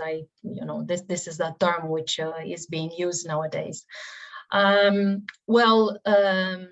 We do have freedom of speech in and we can express freely so far our thoughts on social media and generally in the media. However, having said that, I mean, this is like, under the broad umbrella of the European Union. Yes, we're free to say whatever we want to say. Having said that, especially in Hungary, in Poland, Romania is sort of trailing behind, but I think slowly, unfortunately, it is getting there as well. There is a lot of subordination of the media to the government, which is done in very subtle ways. So, for example, in terms of financing the media, or in terms of access of the opposition, political opposition, or anybody who has opposing views from those of the government to central and local media. So there is no, or very little, let's say, media independence. So far, I have not heard of incidents on social media, but that's also because of sort of self-censorship. You know, people don't really, on social media, they don't really open up so much, especially coming from, this region where up until the 1990s, we knew how to self-censor because of the types of regimes that we had. People self-censor. I did hear the other week about a case in Turkey, though. Turkey, I know, is not in the European Union, but there's always a start. So I suppose, the autocrats and dictators to be in our part of the world can follow the negative lead of Turkey. So I don't know if you heard in India that some people who were making jokes about the president of Turkey on social media were actually taken to prison. So it's about five people who have, and these we know about them because they are the people who are famous in Turkey. Otherwise, we would probably not know. So not yet in our part of the world. Thank you. Another question says, in India, the trade union movement has not been at the forefront of supporting the feminist movement and pushing the feminist agenda both socially and politically. In Europe, where the trade union movement by its character is assumed to be much stronger. But how supportive have they been of the feminist movement? Also, how supportive have they been for pushing the leadership agenda for women? Yes, and once again, there's great diversity. In Central and Eastern Europe, the trade unions, although at the beginning were kind of supportive of the feminist agenda, but not fully supportive of the feminist agenda, they had somewhat tense. Nowadays, not so much anymore. I mean, feminism, as I perhaps try to explain a little bit, is a banned word in our part of the world. People don't declare themselves feminists unless they're very kind of outspoken, like myself. So just very few people declare themselves or say that they are feminists. We have public discourses which begin with I am not a feminist, but. So the trade unions kind of follow this. They don't. Plus, especially in some of the countries like Romania, Hungary, Poland, although in Poland they had a very strong trade union movement, the solidarity movement in the 1980s. Nowadays, all these the trade union movements in these countries have been taken again and subordinated by the governments. And it's very difficult to actually call them and see them as trade union movements anymore, because they're subordinated by the employers who in those countries, most of those employers are the state, so the government. So there is this kind of complication there. So not so much in my part of the world, but yes, the trade unions are strong supporters of feminism in Scandinavian countries, for example, in Western Europe, in France, Spain, quite a lot in Spain, quite a lot of work, Portugal. So in other countries in Western Europe, yes, they are, not so much in Central and Eastern Europe though. Thank you. Dr. Sonia Dabas says, very impressive presentation, Professor Roxana. Congratulations. Could you please highlight some of the rights to work, especially in Europe? Some of the rights to work? Mm-hmm. Right. The right to work? RIGHT, yes. Mm-hmm.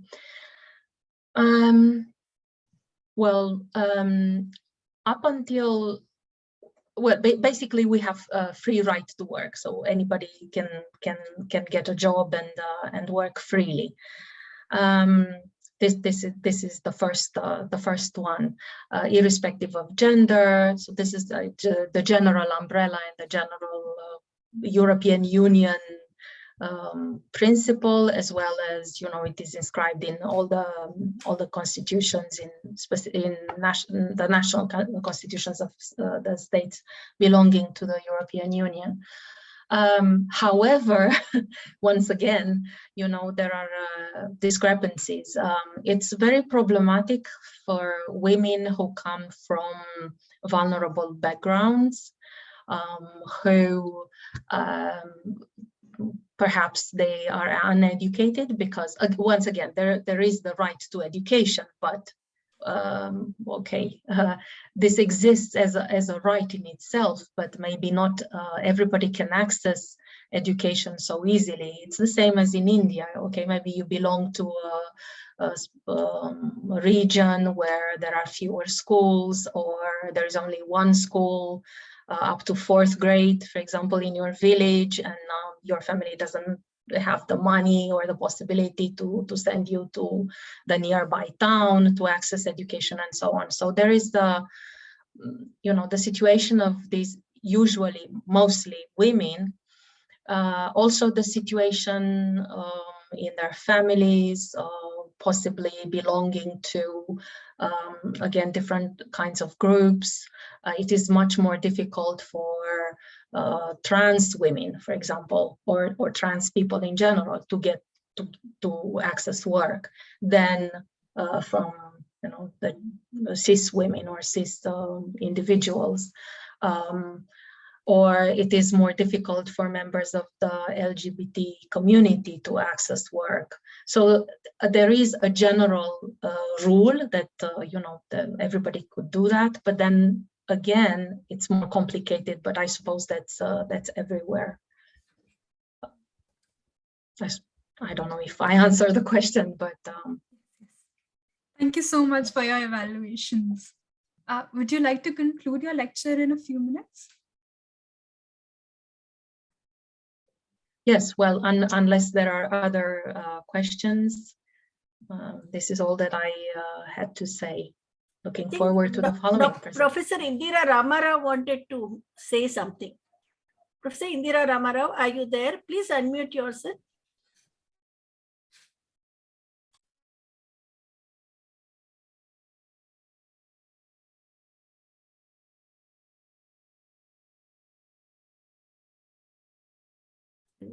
Yeah, please continue. Thank you. Thank you for this very enriching lecture, Professor Marinescu. I would now like to welcome Dr. Chitra Sinha for a lecture on Feminist Transformatory Agenda for Action in the Middle East and North Africa.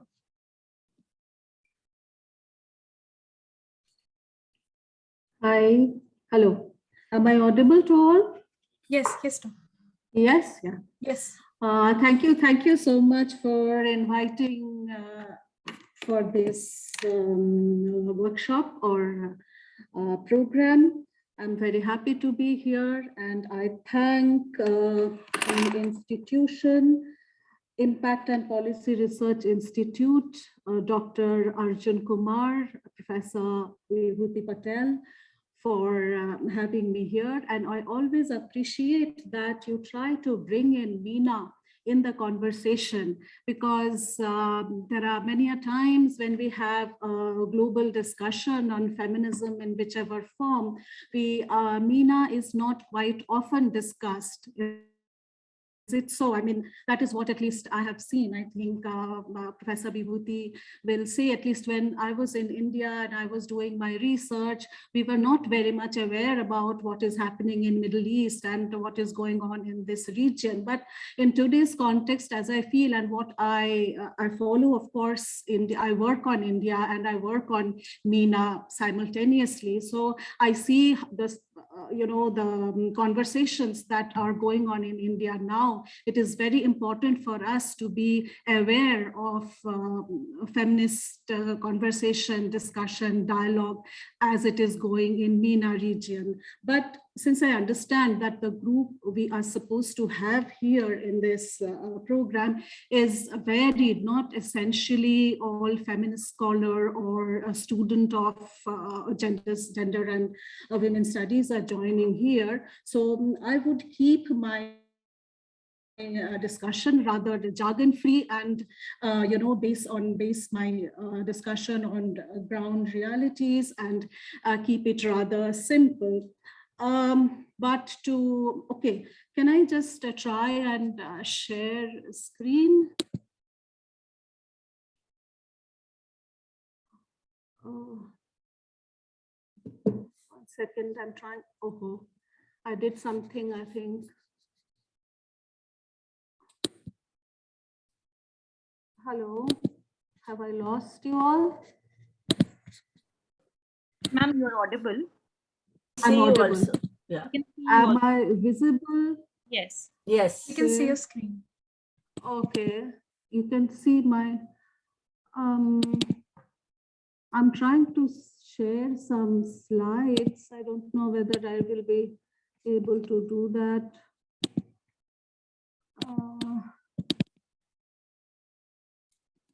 Let me see. 1 second, give me a moment's time.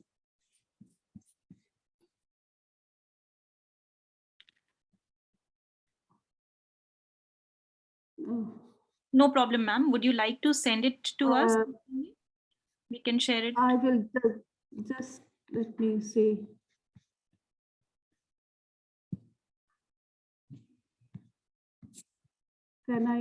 How can I do it? You open your PPT. You open your PPT, Yeah. minimize it, Okay. and then try.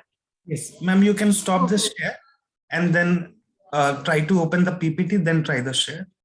Then I can minimize stop PPT. the share. Okay, stop the share, and then can you see my screen now, or you can? We can see your screen, but you need to stop sharing. Open your Okay, I should PPT. stop sharing. Okay, Yeah. stop sharing. Okay. Yes. Then And then- open your PPT. Is your PPT open? PPT file. Minimize. Then minimize Okay, it. then okay, I'll minimize it. Now share screen. Now I shall. Now can I share screen? Yes. Yeah, Yes. Okay. Okay. Can you see the PPT file in the second row? Yes, I can. I can see the Yes. PPT file in the second row. Yeah, just Click it. Yeah. Yeah.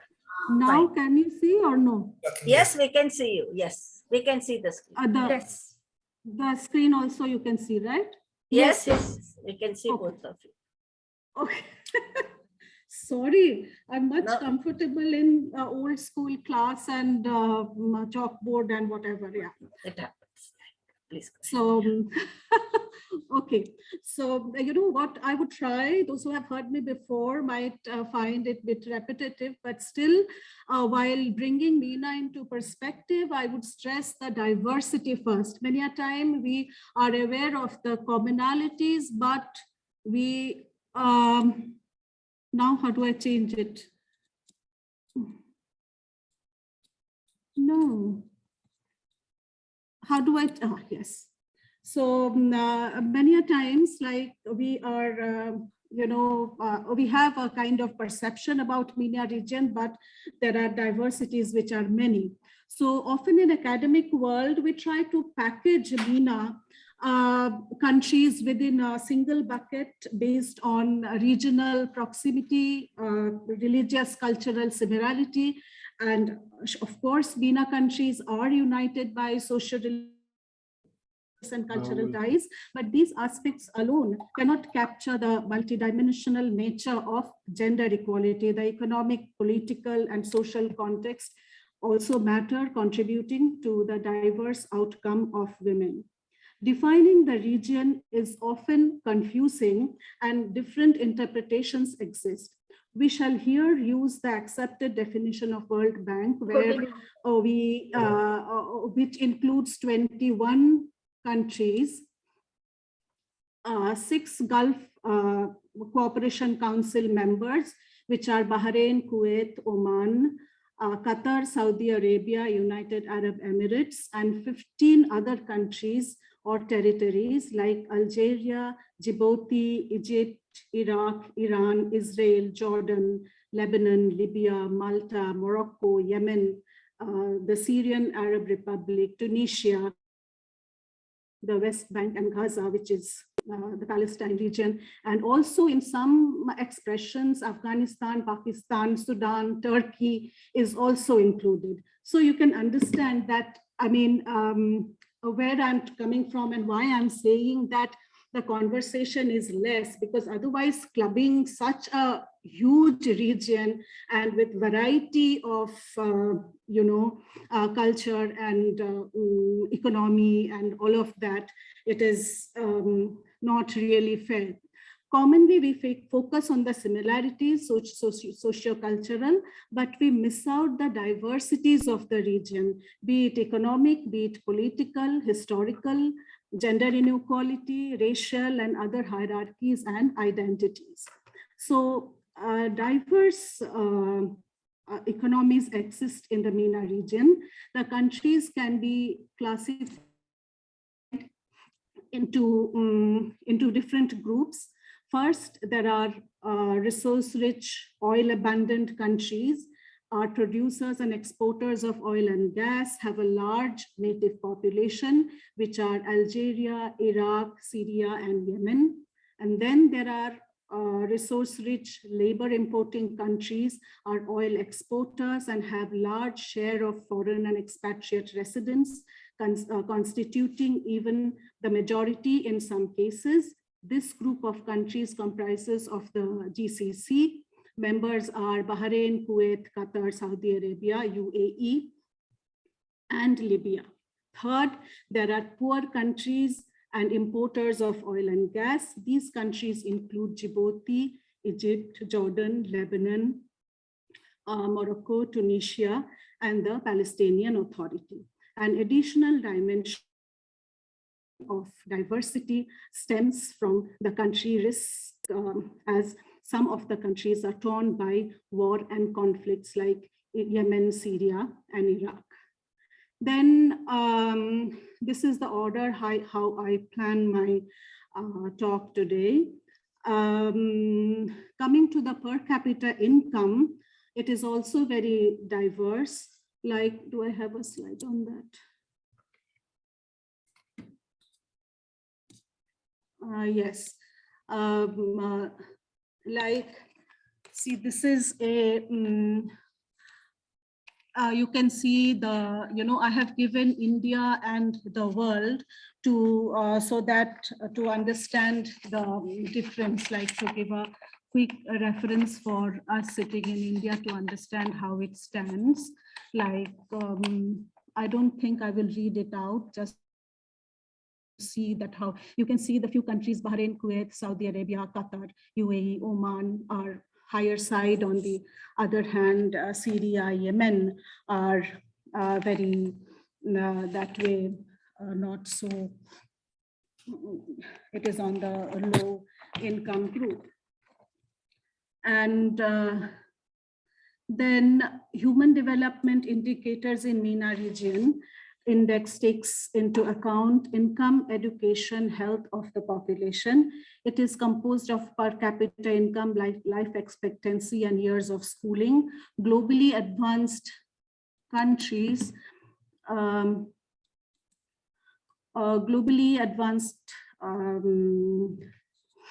countries with high income and robust welfare policies,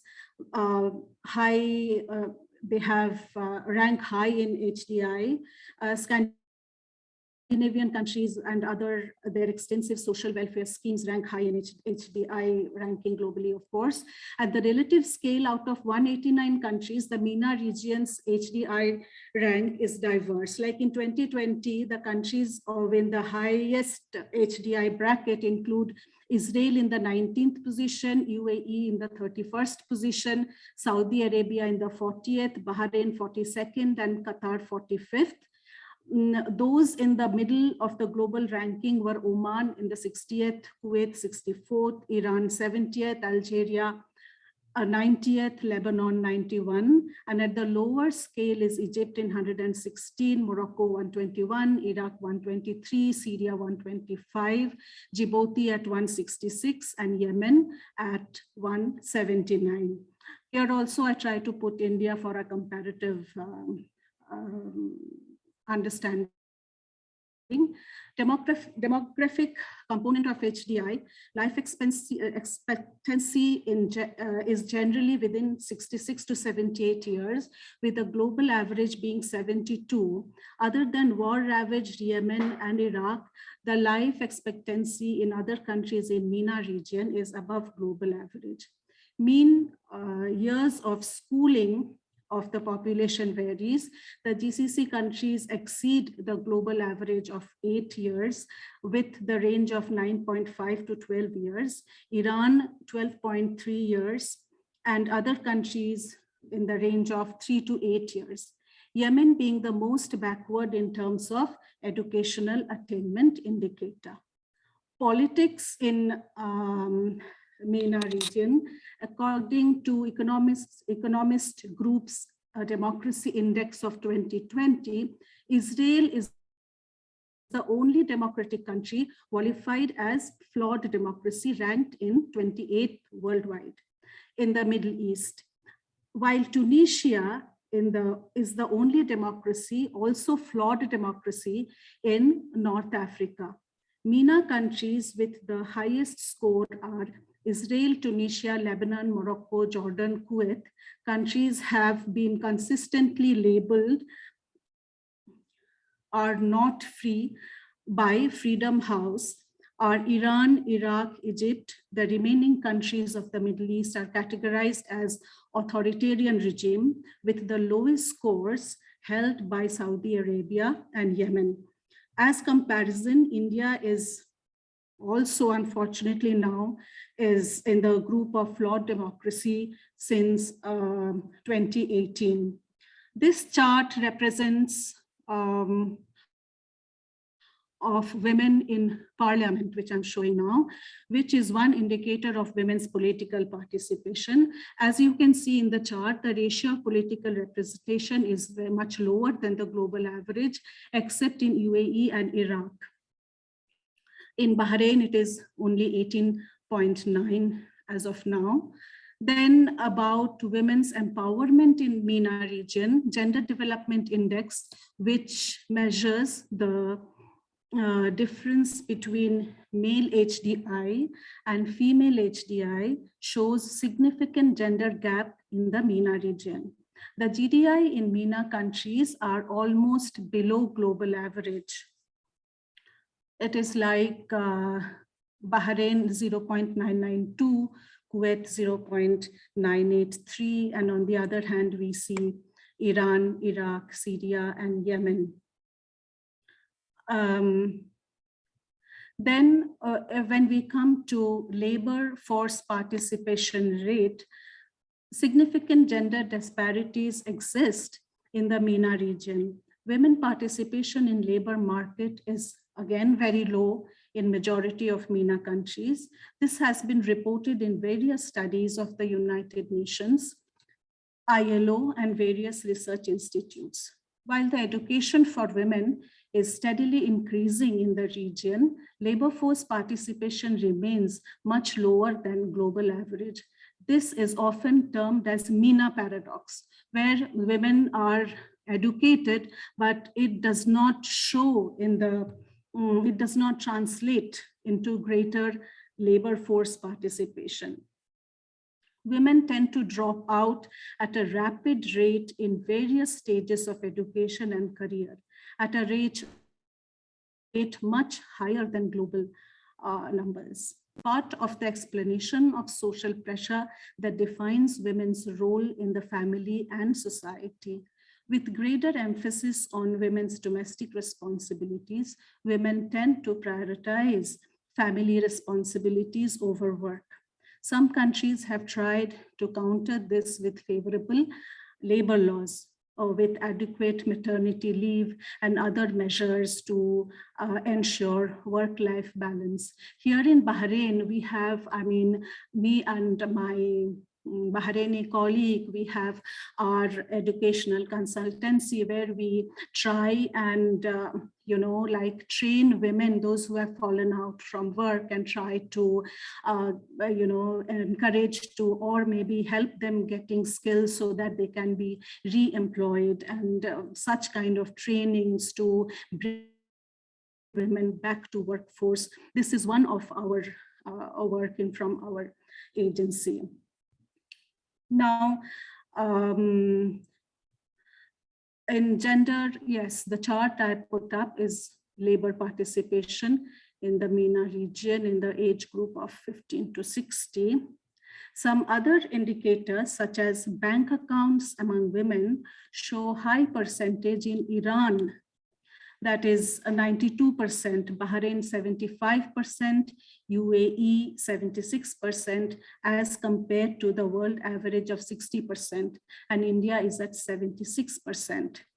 Share of female students in STEM courses is high in Algeria, in Iran, about 30%, but low in GCC countries. Actually, when we discuss MENA, another thing that we see that somehow GCC country falls out. I like Egypt, Lebanon, or maybe, you know, there are countries which have Iran, Iraq, they have their own original work to which is discussed, and their academic presence is more, but somehow GCC is lagging behind, which we are trying to kind of contribute now. I think what I have done, I mean, instead of, since the number of countries are huge and the diversities are too much, I have decided to take 2 country examples to give some kind of idea so that we can take it from there. Like,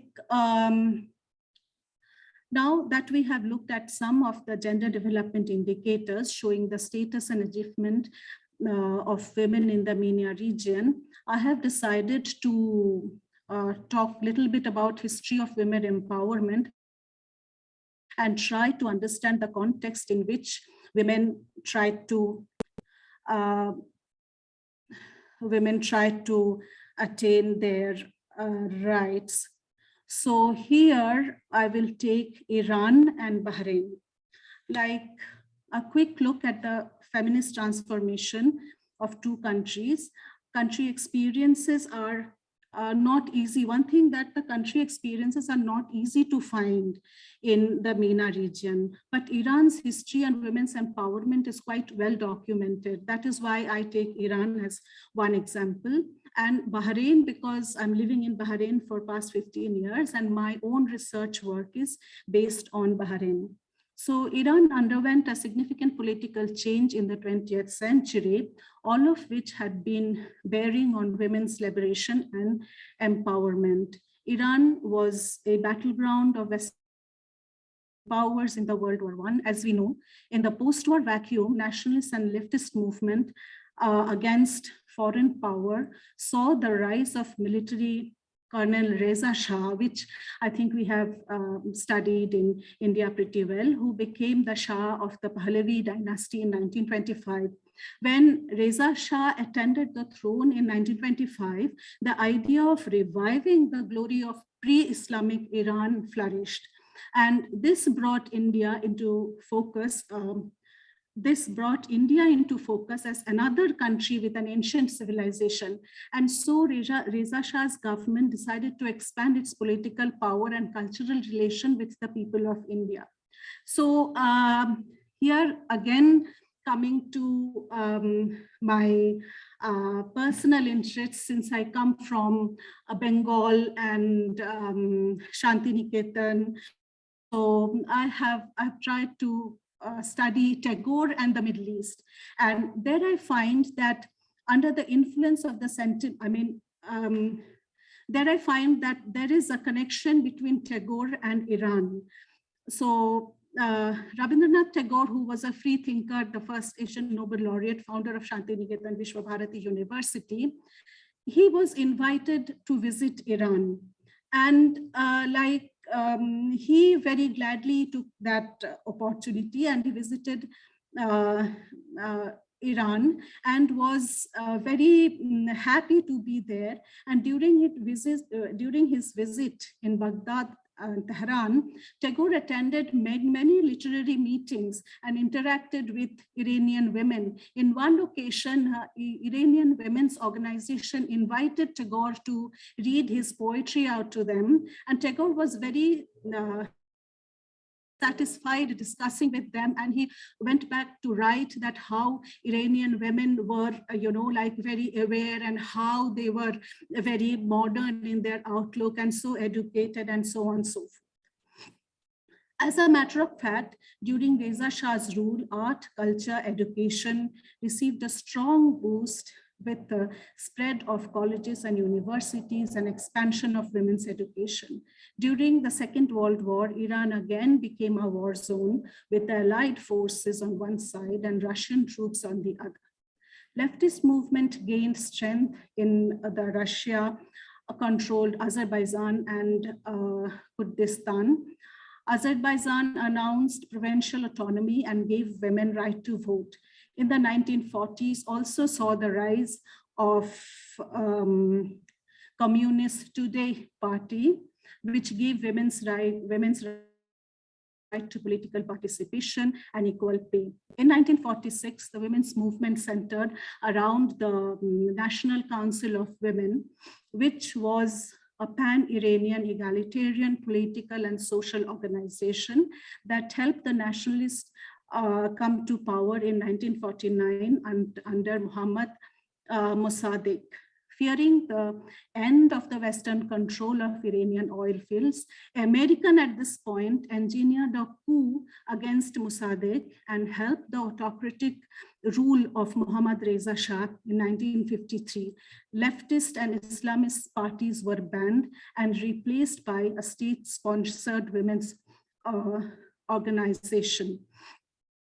In 1963, Shah announced wide-ranging social reforms known as White Revolution, which included women's rights to vote. In 1967, family laws covering divorce, marriage, adoption, and polygamy. Raising women's marriage age was introduced. In 1977, abortion was legalized. It was a significant departure from Sharia-based customary practices, but was poorly implemented because of the prevalence of patriarchal practices, male guardianship, travel restrictions for women, and other discriminations. That existed at that time. Women's group wanted more reform, while the reform did not please the orthodox section of the society. In 1979, the Shah was overthrown, and the Islamists under Ayatollah Khomeini came to power. The family laws were abolished, the Islamic law was reinstated, polygamy was revived, marriage age was reduced to 9, and women were discouraged to work outside home. A call to introduce hijab was vehemently protested by the women in Iran and was withdrawn by the state, but there was a social pressure to wear hijab. In the 1980s, Iran-Iraq war led to women's participation in the war efforts, and women started realizing their political potential. War widows protested transfer of property across patrilineal lines, and thus some concessions in law were given to women. Women's education progressed. Liberal feminism was substituted by Islamic feminism, though a more gender egalitarian interpretation of the Quran was introduced. In the 21st century, social consciousness about women's rights grew, aided by popular women's magazines such as Zane Roos, meant today's women. These magazines brought to the fore women's suffering and issues and contributed to some legal changes. The regime was initially opposed to birth control, interpreting it as imperialist conspiracy, but in the 1990s launched a very successful birth control initiative by educating masses about the use of contraceptives. Thus, Iran can be cited as an example where feminist movement had to adapt itself to the political reality and work within constraints in the struggle of women empowerment. Again, one more thing, that how a society which was once given a lot of rights was regressed because of change of political hands. Now, coming to Bahrain,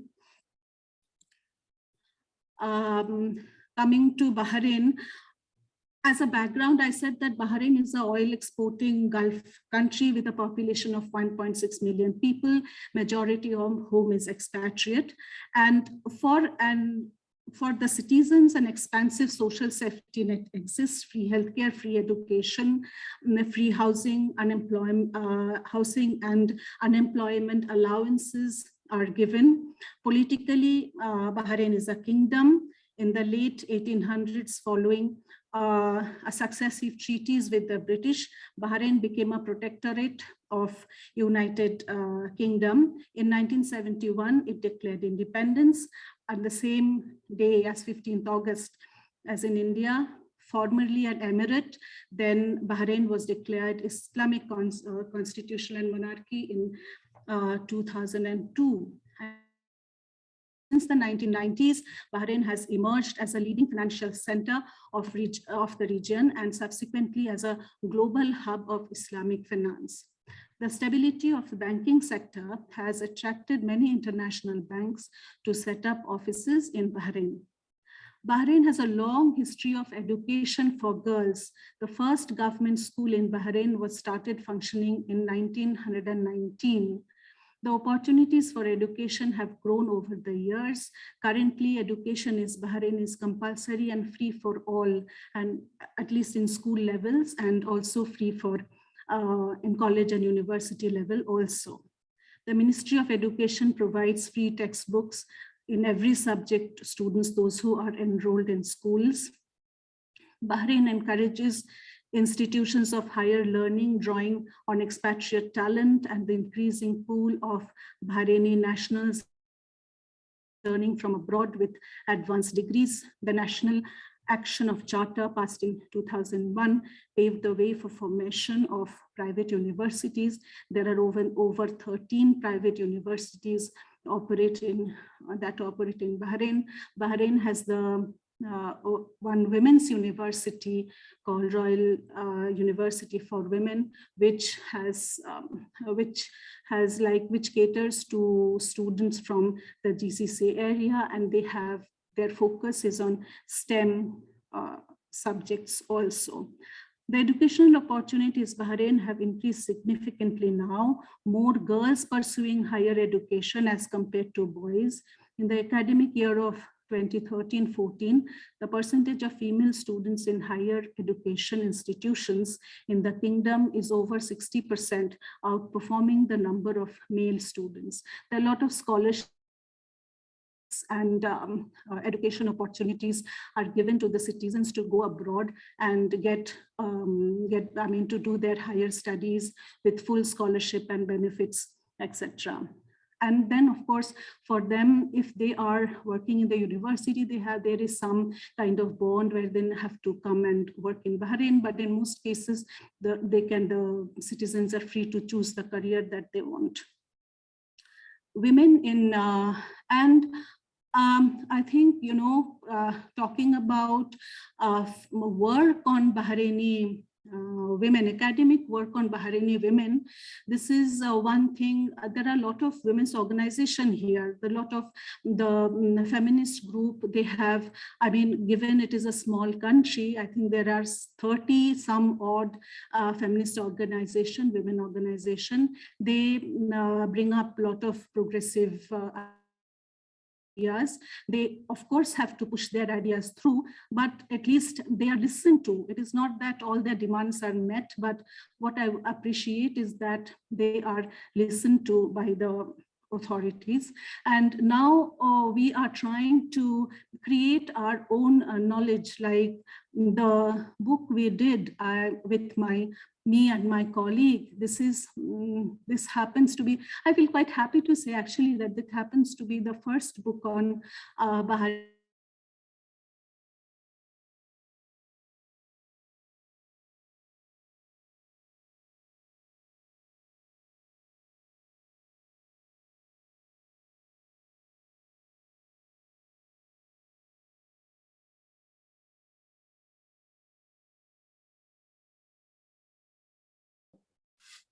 I believe we've lost her.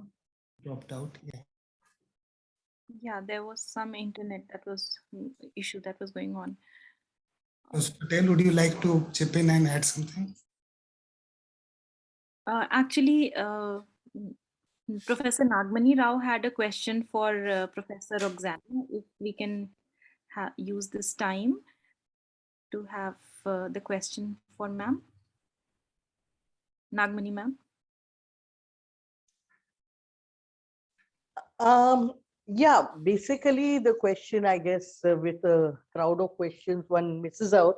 But when Professor Roxana presented, I was just wondering, while there seems to be a semblance of equality in opportunity, if one looks at disaggregated data by, say, region, ethnic groups, what is of those who are in power positions, what exactly are their social, class, or ethnic locations, those who actually make it to power positions? That was my question. Well, yes, most of them, as I suppose the answer is sort of implied, most of them come from very privileged groups. I mean, most of the women who make it to power positions are quite obvious. Oh, we have the speaker. Hello, am I back? Or Yeah. hello? Okay, thank you for the clarification. Yeah, maybe I'll I think continue. I'd like to hear details later if there's some time. Yeah. Yeah, but I think Professor Indira Ramarao had to speak. So I think if your question is addressed to Dr. Chitra Sinha, you can. Professor Indira Ramarao. Yeah. Can I finish, or you want me to? No, you finish. Oh, I thought you had finished. Okay. No, actually, my internet connection got. I'm sorry if I pressed something. I did not have any question. Sorry. Okay. No, I mean, how much time? Yeah, in the question box. Okay. Sorry How much about time that. do I have, Vibhuti? How much time is left for me? Another 15. Yeah, you have 15 minutes. It's only 7:30. We have to close at 8. You will get enough time for Q&A. Yeah, you will get enough. Okay, good. I thought, there was some internet connection glitch and it got all off and I didn't know what to do and how to come back. It happens with all of us. Yeah, so I was talking about education in Bahrain, where the women are quite, highly educated, and they are in jobs also. So the workforce participation in women in Bahrain is great. Yes, participation to great extent defy the MENA stereotype of exclusion of women in formal workforce, including access to employment and social protection, as well as the inability to actively and effectively voice their needs. While still the region maintains lowest rate of female economic participation in the world at 26%, relative to global average at 56%, Bahrain women's work participation rate is at 45% and shows far improved condition. However, the state-sponsored initiative focusing on women's workforce participation paid dividends. The presence of women remains highly concentrated at the entry level of the pyramid of organizational hierarchy, in the positions of secretaries and analysts and coordinators and even back office department over the last few years. Very few have been able to penetrate the glass ceiling to reach the senior managerial and decision-making position, which has remained a male preserve. But then the Supreme Council of Women has now taken a positive step to give women higher position, though it is state-sponsored and it is decided by the government. But still, I feel, there is some positive part to it, because once you, at least women will get some reserved position in the employment sector. Now, in the 20th century, opportunities of women to participate in the workforce increased significantly in the institutional and legal reforms, beginning with the adoption of National Charter in 2001 and Constitution of Bahrain in 2002. The Constitution guarantees equality between men and women within the board of Sharia law, and women have the equal right to job. Hello, ma'am. Sorry to interrupt. Yeah. Hello. Yes. Could you share your PowerPoint presentation? It went off. Yeah. Yes, it went off. I think, let me try.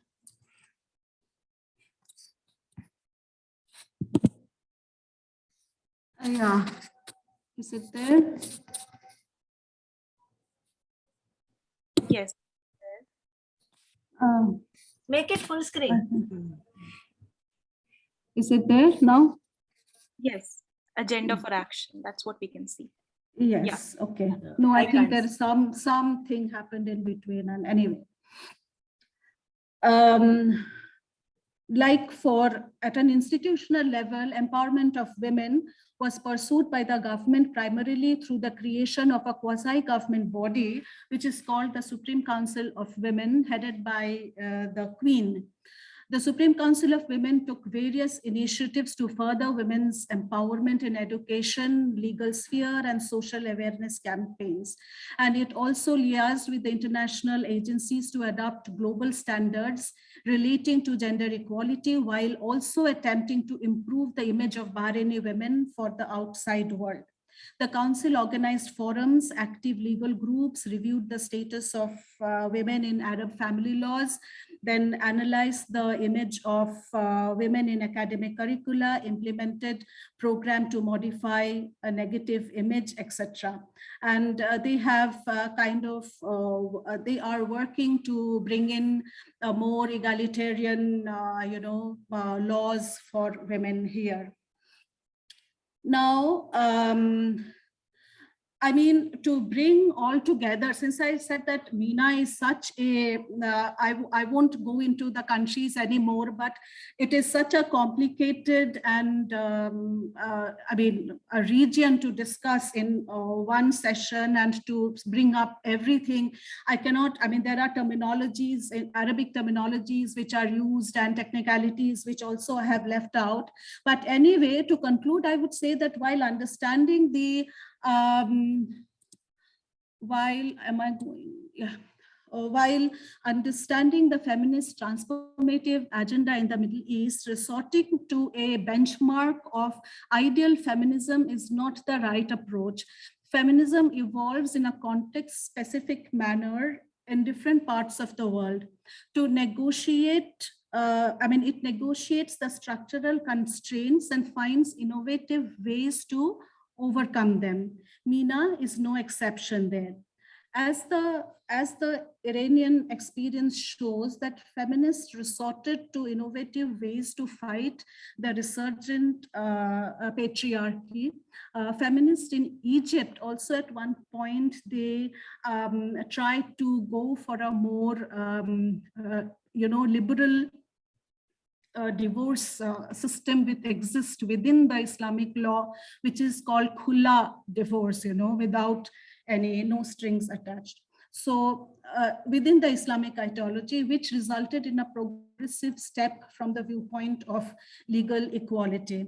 Feminism thus innovates within the given space. The idea of women in MENA cannot be captured by the general idea that we have that the women are backward, they are burqa clad, they lack educational opportunities, and look at them as the other in many parts of the world is not how we are going to. It is better to bring them into discussion, conversation, and communication. That is important. The portrayal of MENA region thus as the other by media is widely believed within and outside MENA region. Such myopic vision is not only far from the truth, but often leads to kind of one size fits all approach towards women's empowerment. I myself, when I had to come to Bahrain, I did not have much idea. I didn't know where I'm coming. The first thing I tried to look up that, do I have to wear burqa? What will be the, what I'm trying to say is that our knowledge about the MENA region outside this the same thing I faced when I went to Sweden for, to teach. About India, about MENA, it is important to understand the diversity, the variety of culture, languages, women's position, their education, then how feminist agenda will be put forward, taking all that into consideration.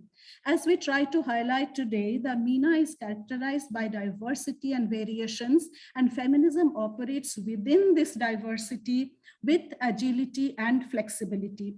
This understanding calls for comparative conversation and acceptance of transnational feminism. It is also important to recognize the coexistence of various strands of feminism in MENA.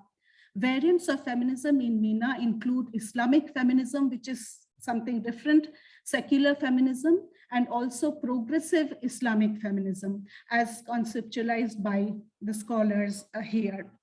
The first one, Islamic feminism, grounds its argument on Islam and its teaching, and is essentially traditional-based religious in approach.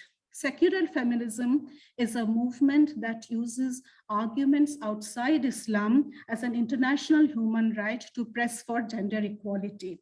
The third discourse is Islamic feminism progressive, is a blend of both traditional view and secular view. The progressive discourse is a call to interpret the religious texts by women in order to reconstruct more freedom for women. In other words, it is a discourse that challenges male-dominated norms and interpretations for the unequal treatment of women. The feminist movement in the Middle East come from all three ideological strands and often coexist and cooperate for further feminist agenda.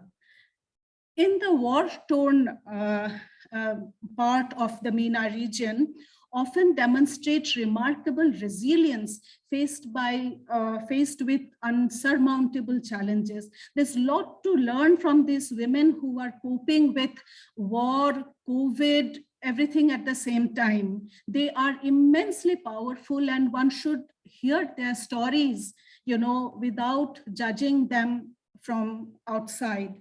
Instead of dehumanizing such lived experiences, knowledge, listening, and giving thought to women's agency and hearing their stories. The resilience in MENA region can only come through development of local knowledge and building consciousness around women's agency. The region needs a variety of approaches towards building local knowledge, both state initiative and through civil society. A gender-sensitive curriculum, conversation of women's issues in society, knowledge building through local research should be a part of feminist agenda. Lack of systematic articulation of women's experience is a constraining factor in the advancement of feminist agenda. Mostly here we depend upon the narrative which comes from other countries, especially Western universities, and it is a very, most of the time, a second-hand knowledge through secondary resources.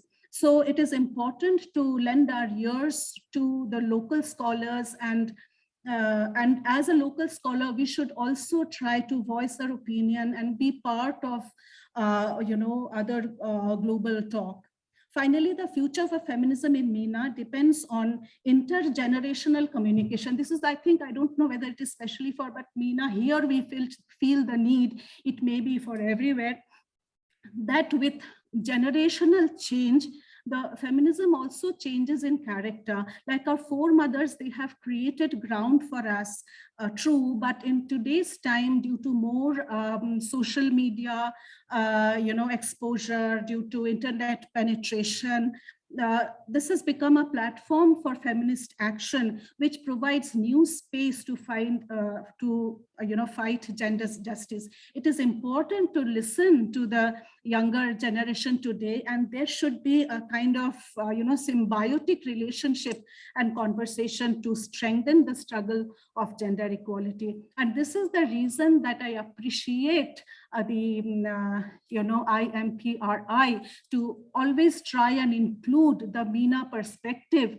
in forums like this. Maybe there are a lot of scope here to develop and grow knowledge, but this still helps at least to inform a little bit that we can. Thank you.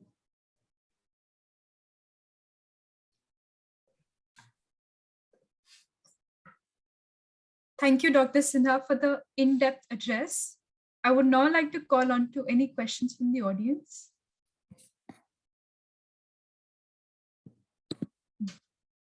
Supriya Gandhi says, as Rwanda has the highest political representation of women in the world, you cited that the North African region has a very slim representation of women in the political sphere. What, according to you, are the reasons for this disparity? No, there is no disparity. Actually, you know, Rwanda, as you are saying, it is a common knowledge that Rwanda has maximum representation. So since I'm, you know, dealing with 21 countries, I decided to leave out, which is very commonly known, but it would have been wise for me to mention one sentence about Rwanda, yes. Mm-hmm. Thank you.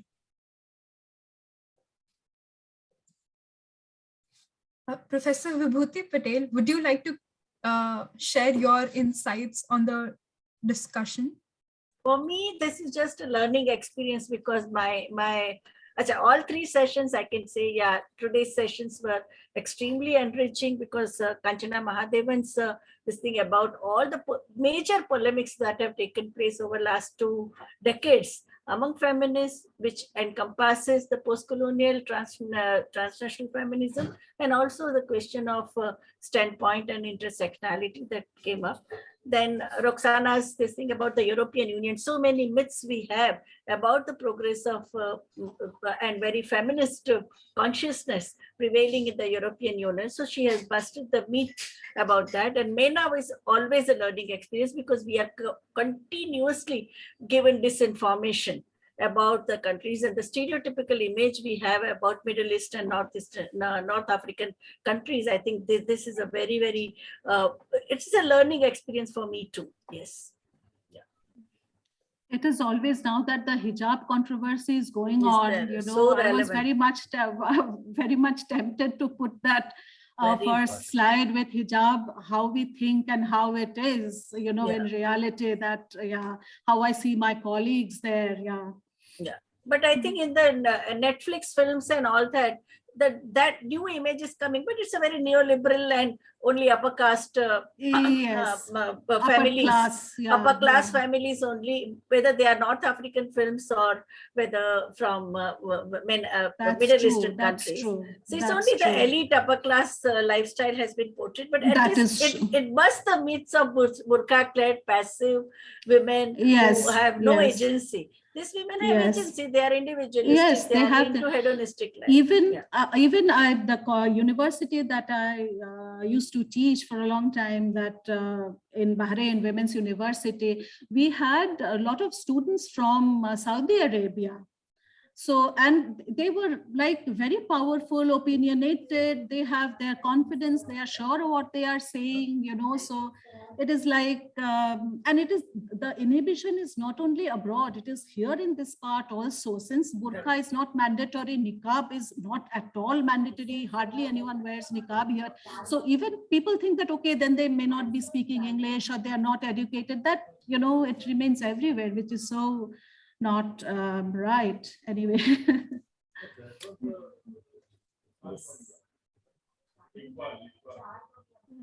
There's a question by Khevna Desai. Yeah. They would like to know about the presence of FGM, if it's still prevalent in North Africa. Actually, yes, it is. Though there are, I mean, as you know, like it depends, it is still on now class and whatever, but it is still unfortunately present. But I think so many countries have banned it, no? Legal ban is there. Yes, but culturally it does, you know, even in Egypt also, and there are some other parts. No, and even those who, North Africans in US and Canada and London, even the girls, like we have so many feminist friends, especially Mary Angelique Savane, African Women's Research and Action Network. Our generation doesn't believe in it, but the younger generation, their daughters, they say their boyfriend demands it, no?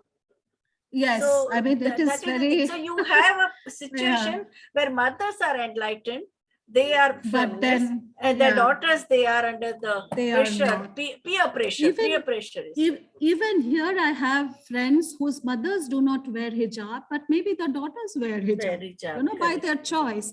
And then I have also families I know where maybe one sister wears hijab, one does not. Right, So, I mean, it is actually, that is, you cannot generalize how. So I think, you know, there are so many aspects. I really need to choose that what you bring in and all. This is also like, you know, FMG is a very pertinent issue to discuss at length.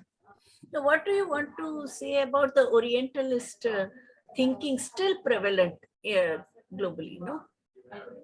About the MENA Yes. region. Yes, it is still there, but then there are a lot of, you know, things are changing, especially with the younger generation, and a lot of exposure now to, you know, from outer. And with this MENA region, the thing is that they encourage education, female education, at least especially in GCC and, you know, Iran and all, they encourage female education. So once women are educated, naturally they are much more enlightened, and they, you know, learn new things and try to bring changes in a very positive way. So even in the education system, like what Edward Said said, there are changes in the way historiographers or the people. Yes, there are changes, especially I would say that even the LGBTQIA plus, which is like not legal, but then you will find young people talking about it and, you know, like kind of dressing the path. And so there are big time changes coming, but then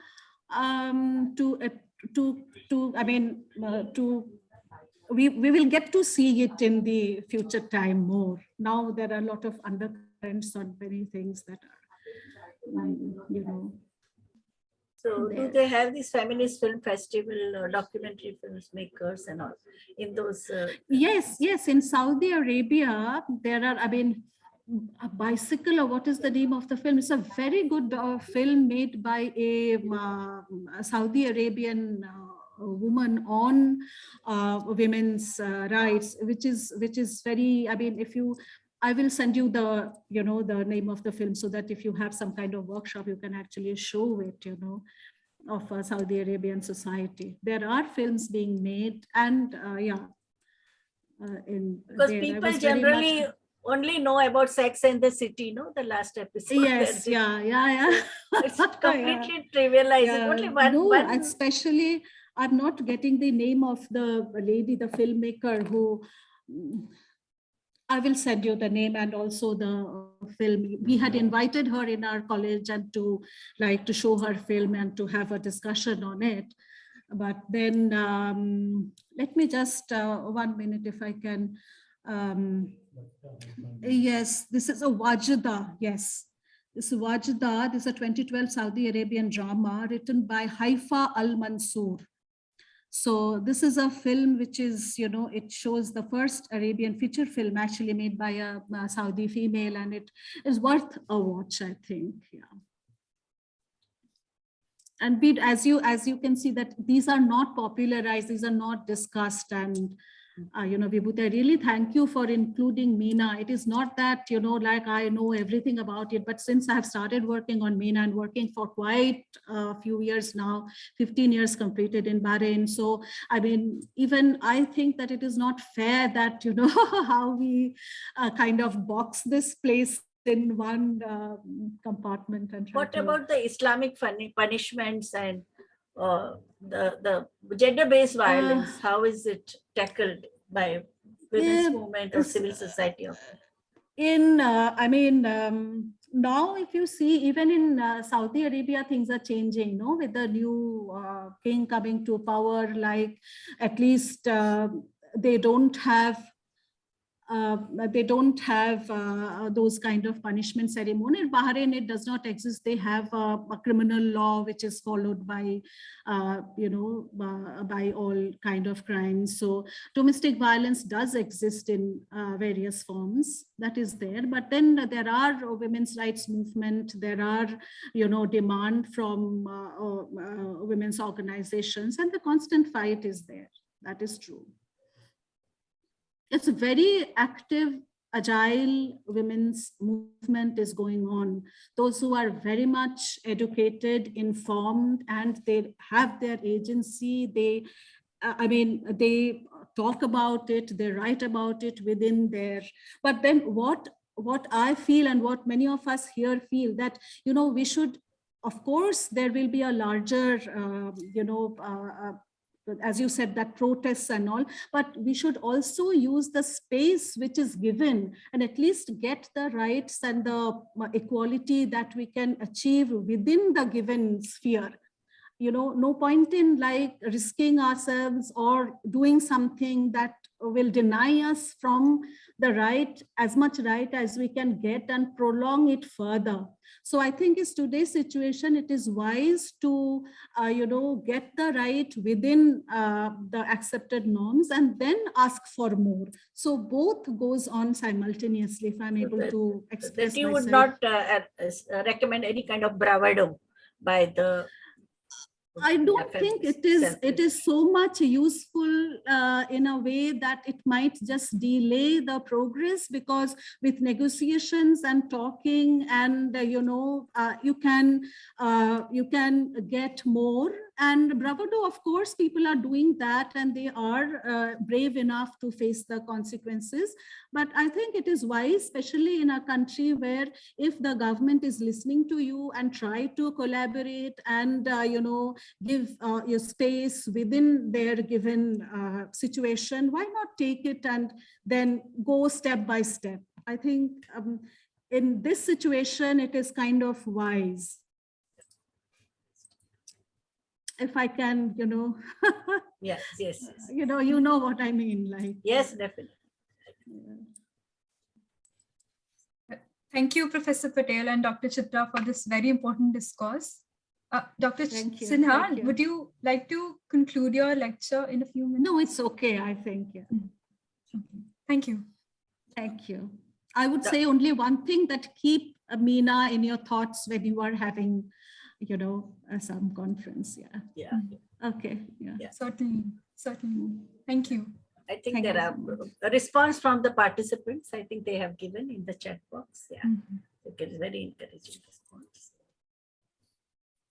I would like to invite Professor Vibhuti Patel to conclude the certificate program.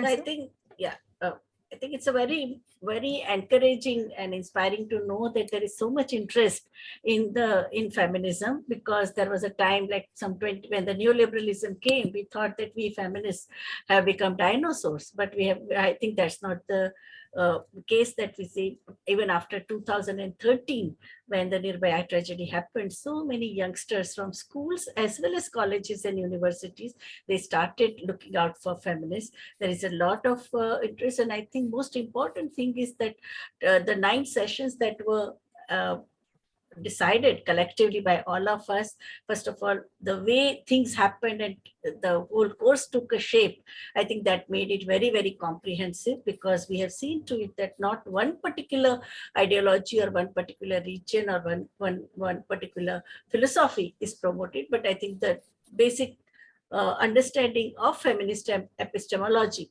that there is a plural ways of understanding feminism. There are plural routes of arriving at challenging the existing patriarchal regime, and also there should be multiplicity of views and there should be healthy interaction. Even if we differ with each other, it is a friendly discussion that it should continue, because we want that whole dynamics of this kind of discourses continue. Conversations must continue. They are very enriching, and we all are the learners, because the way I understood feminism 40 years back and today, I was totally ignorant about LGBTQIA movement or the queer studies or a question of intersectionality that we got exposed to in the 80s. So I think this exercise has to continue, and I'm extremely impressed by the level of quality of participation, the way the participants have engaged with the discussion, their complete commitment.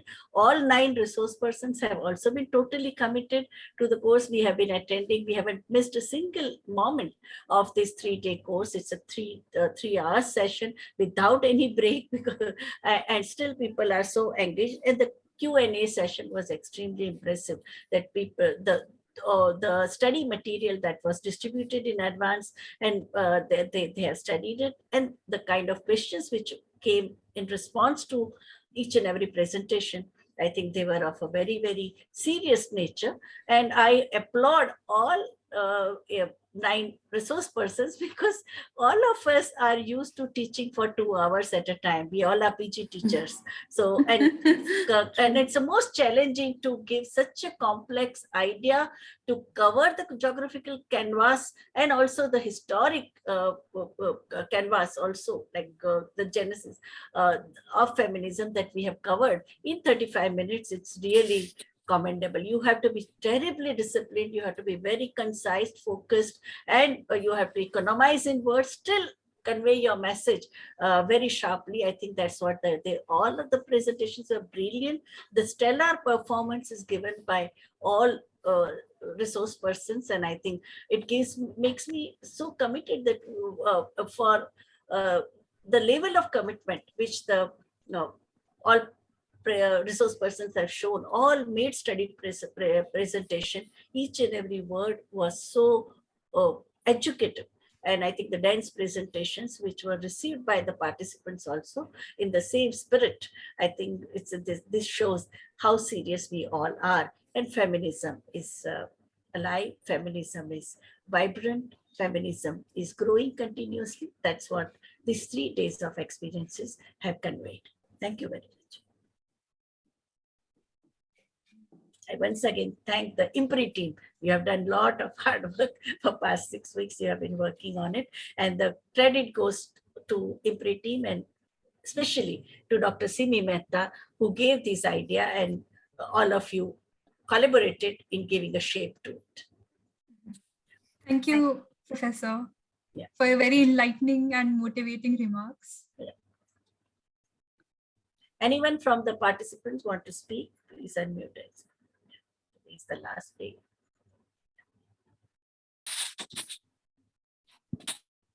Professor Nagmani Rao has written a detailed comment on in the chat box. Yeah.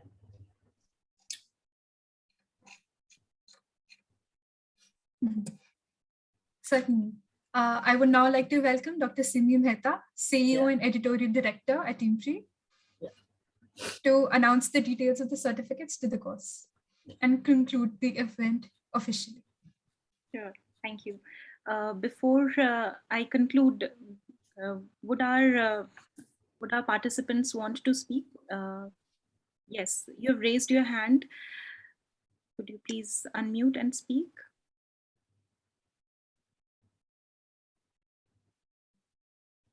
Can we see you?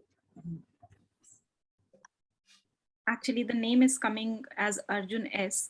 So if you could just unmute, we are not able to identify you. Yeah, he has written also quite a lot of comments in last 3 days. So yeah, we sure. Sure. So yeah, actually, thank you so much, and good evening to everyone. And I would, as part of the concluding session, I would just like to make a brief announcement about the next steps. We would be sharing with you a feedback link, as we would very much want to hear from you, your thoughts and your comments on this 3-day online immersive certificate training course on feminism and the global social transformation. this is just a special highlight as to please mention your name very clearly with the correct spelling as you would like it to be mentioned on your certificates. So an early response would be really, really appreciated. So with this, thank you so much. And I am filled with immense gratitude on behalf of the IMPRI Gender Impact Studies Center to all our resource persons for sharing their rich and valuable time and sharing their experiences and intellect with all of us and all our participants. Professor Leena Pujari, Professor Vibhuti Patel, Professor Manisha Desai, Professor Linda Lane, Professor Indira Ramarao, Professor Pushpesh Kumar, Professor Kanchana Mahadevan, Professor Roxana Marinescu, and Professor Chitra Sinha. Thank you so much. You have truly impacted our understanding of feminism, concepts, theories, and practice around the world, whether it is for the first world, second world, or the third world. Actually, truly a global feminism course indeed. So thank you so much. I would also like to thank all our participants. Thank you so much for sharing your dedication and showing your dedication which is evident from your very proactive participation. I must highlight on record the diversity of all our participants across all genders and involving college students, research scholars, faculty, and teachers from different colleges and universities around the country, practitioners and eminent feminist scholars and activists, and also homemakers. So on behalf of Team IMPRI, thank you so much for attending, for having confidence in us and for attending this course.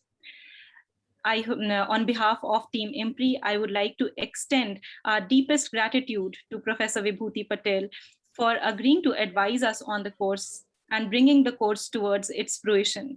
This would not have been possible without you, ma'am, without your around-the-clock guidance. So thank you so much. And finally, my IMPRI team, your proactive participation and coordination, it is always truly inspiring. Thank you for being there. Wishing you all a very, very good luck, all the very best. And we hope to see you in our future program. We will be sharing with you the feedback link form over the email. So please keep a watch and please respond as soon as possible. Thank you so much and good night. Good night. Thank you. Thank you. Thank you. Yeah.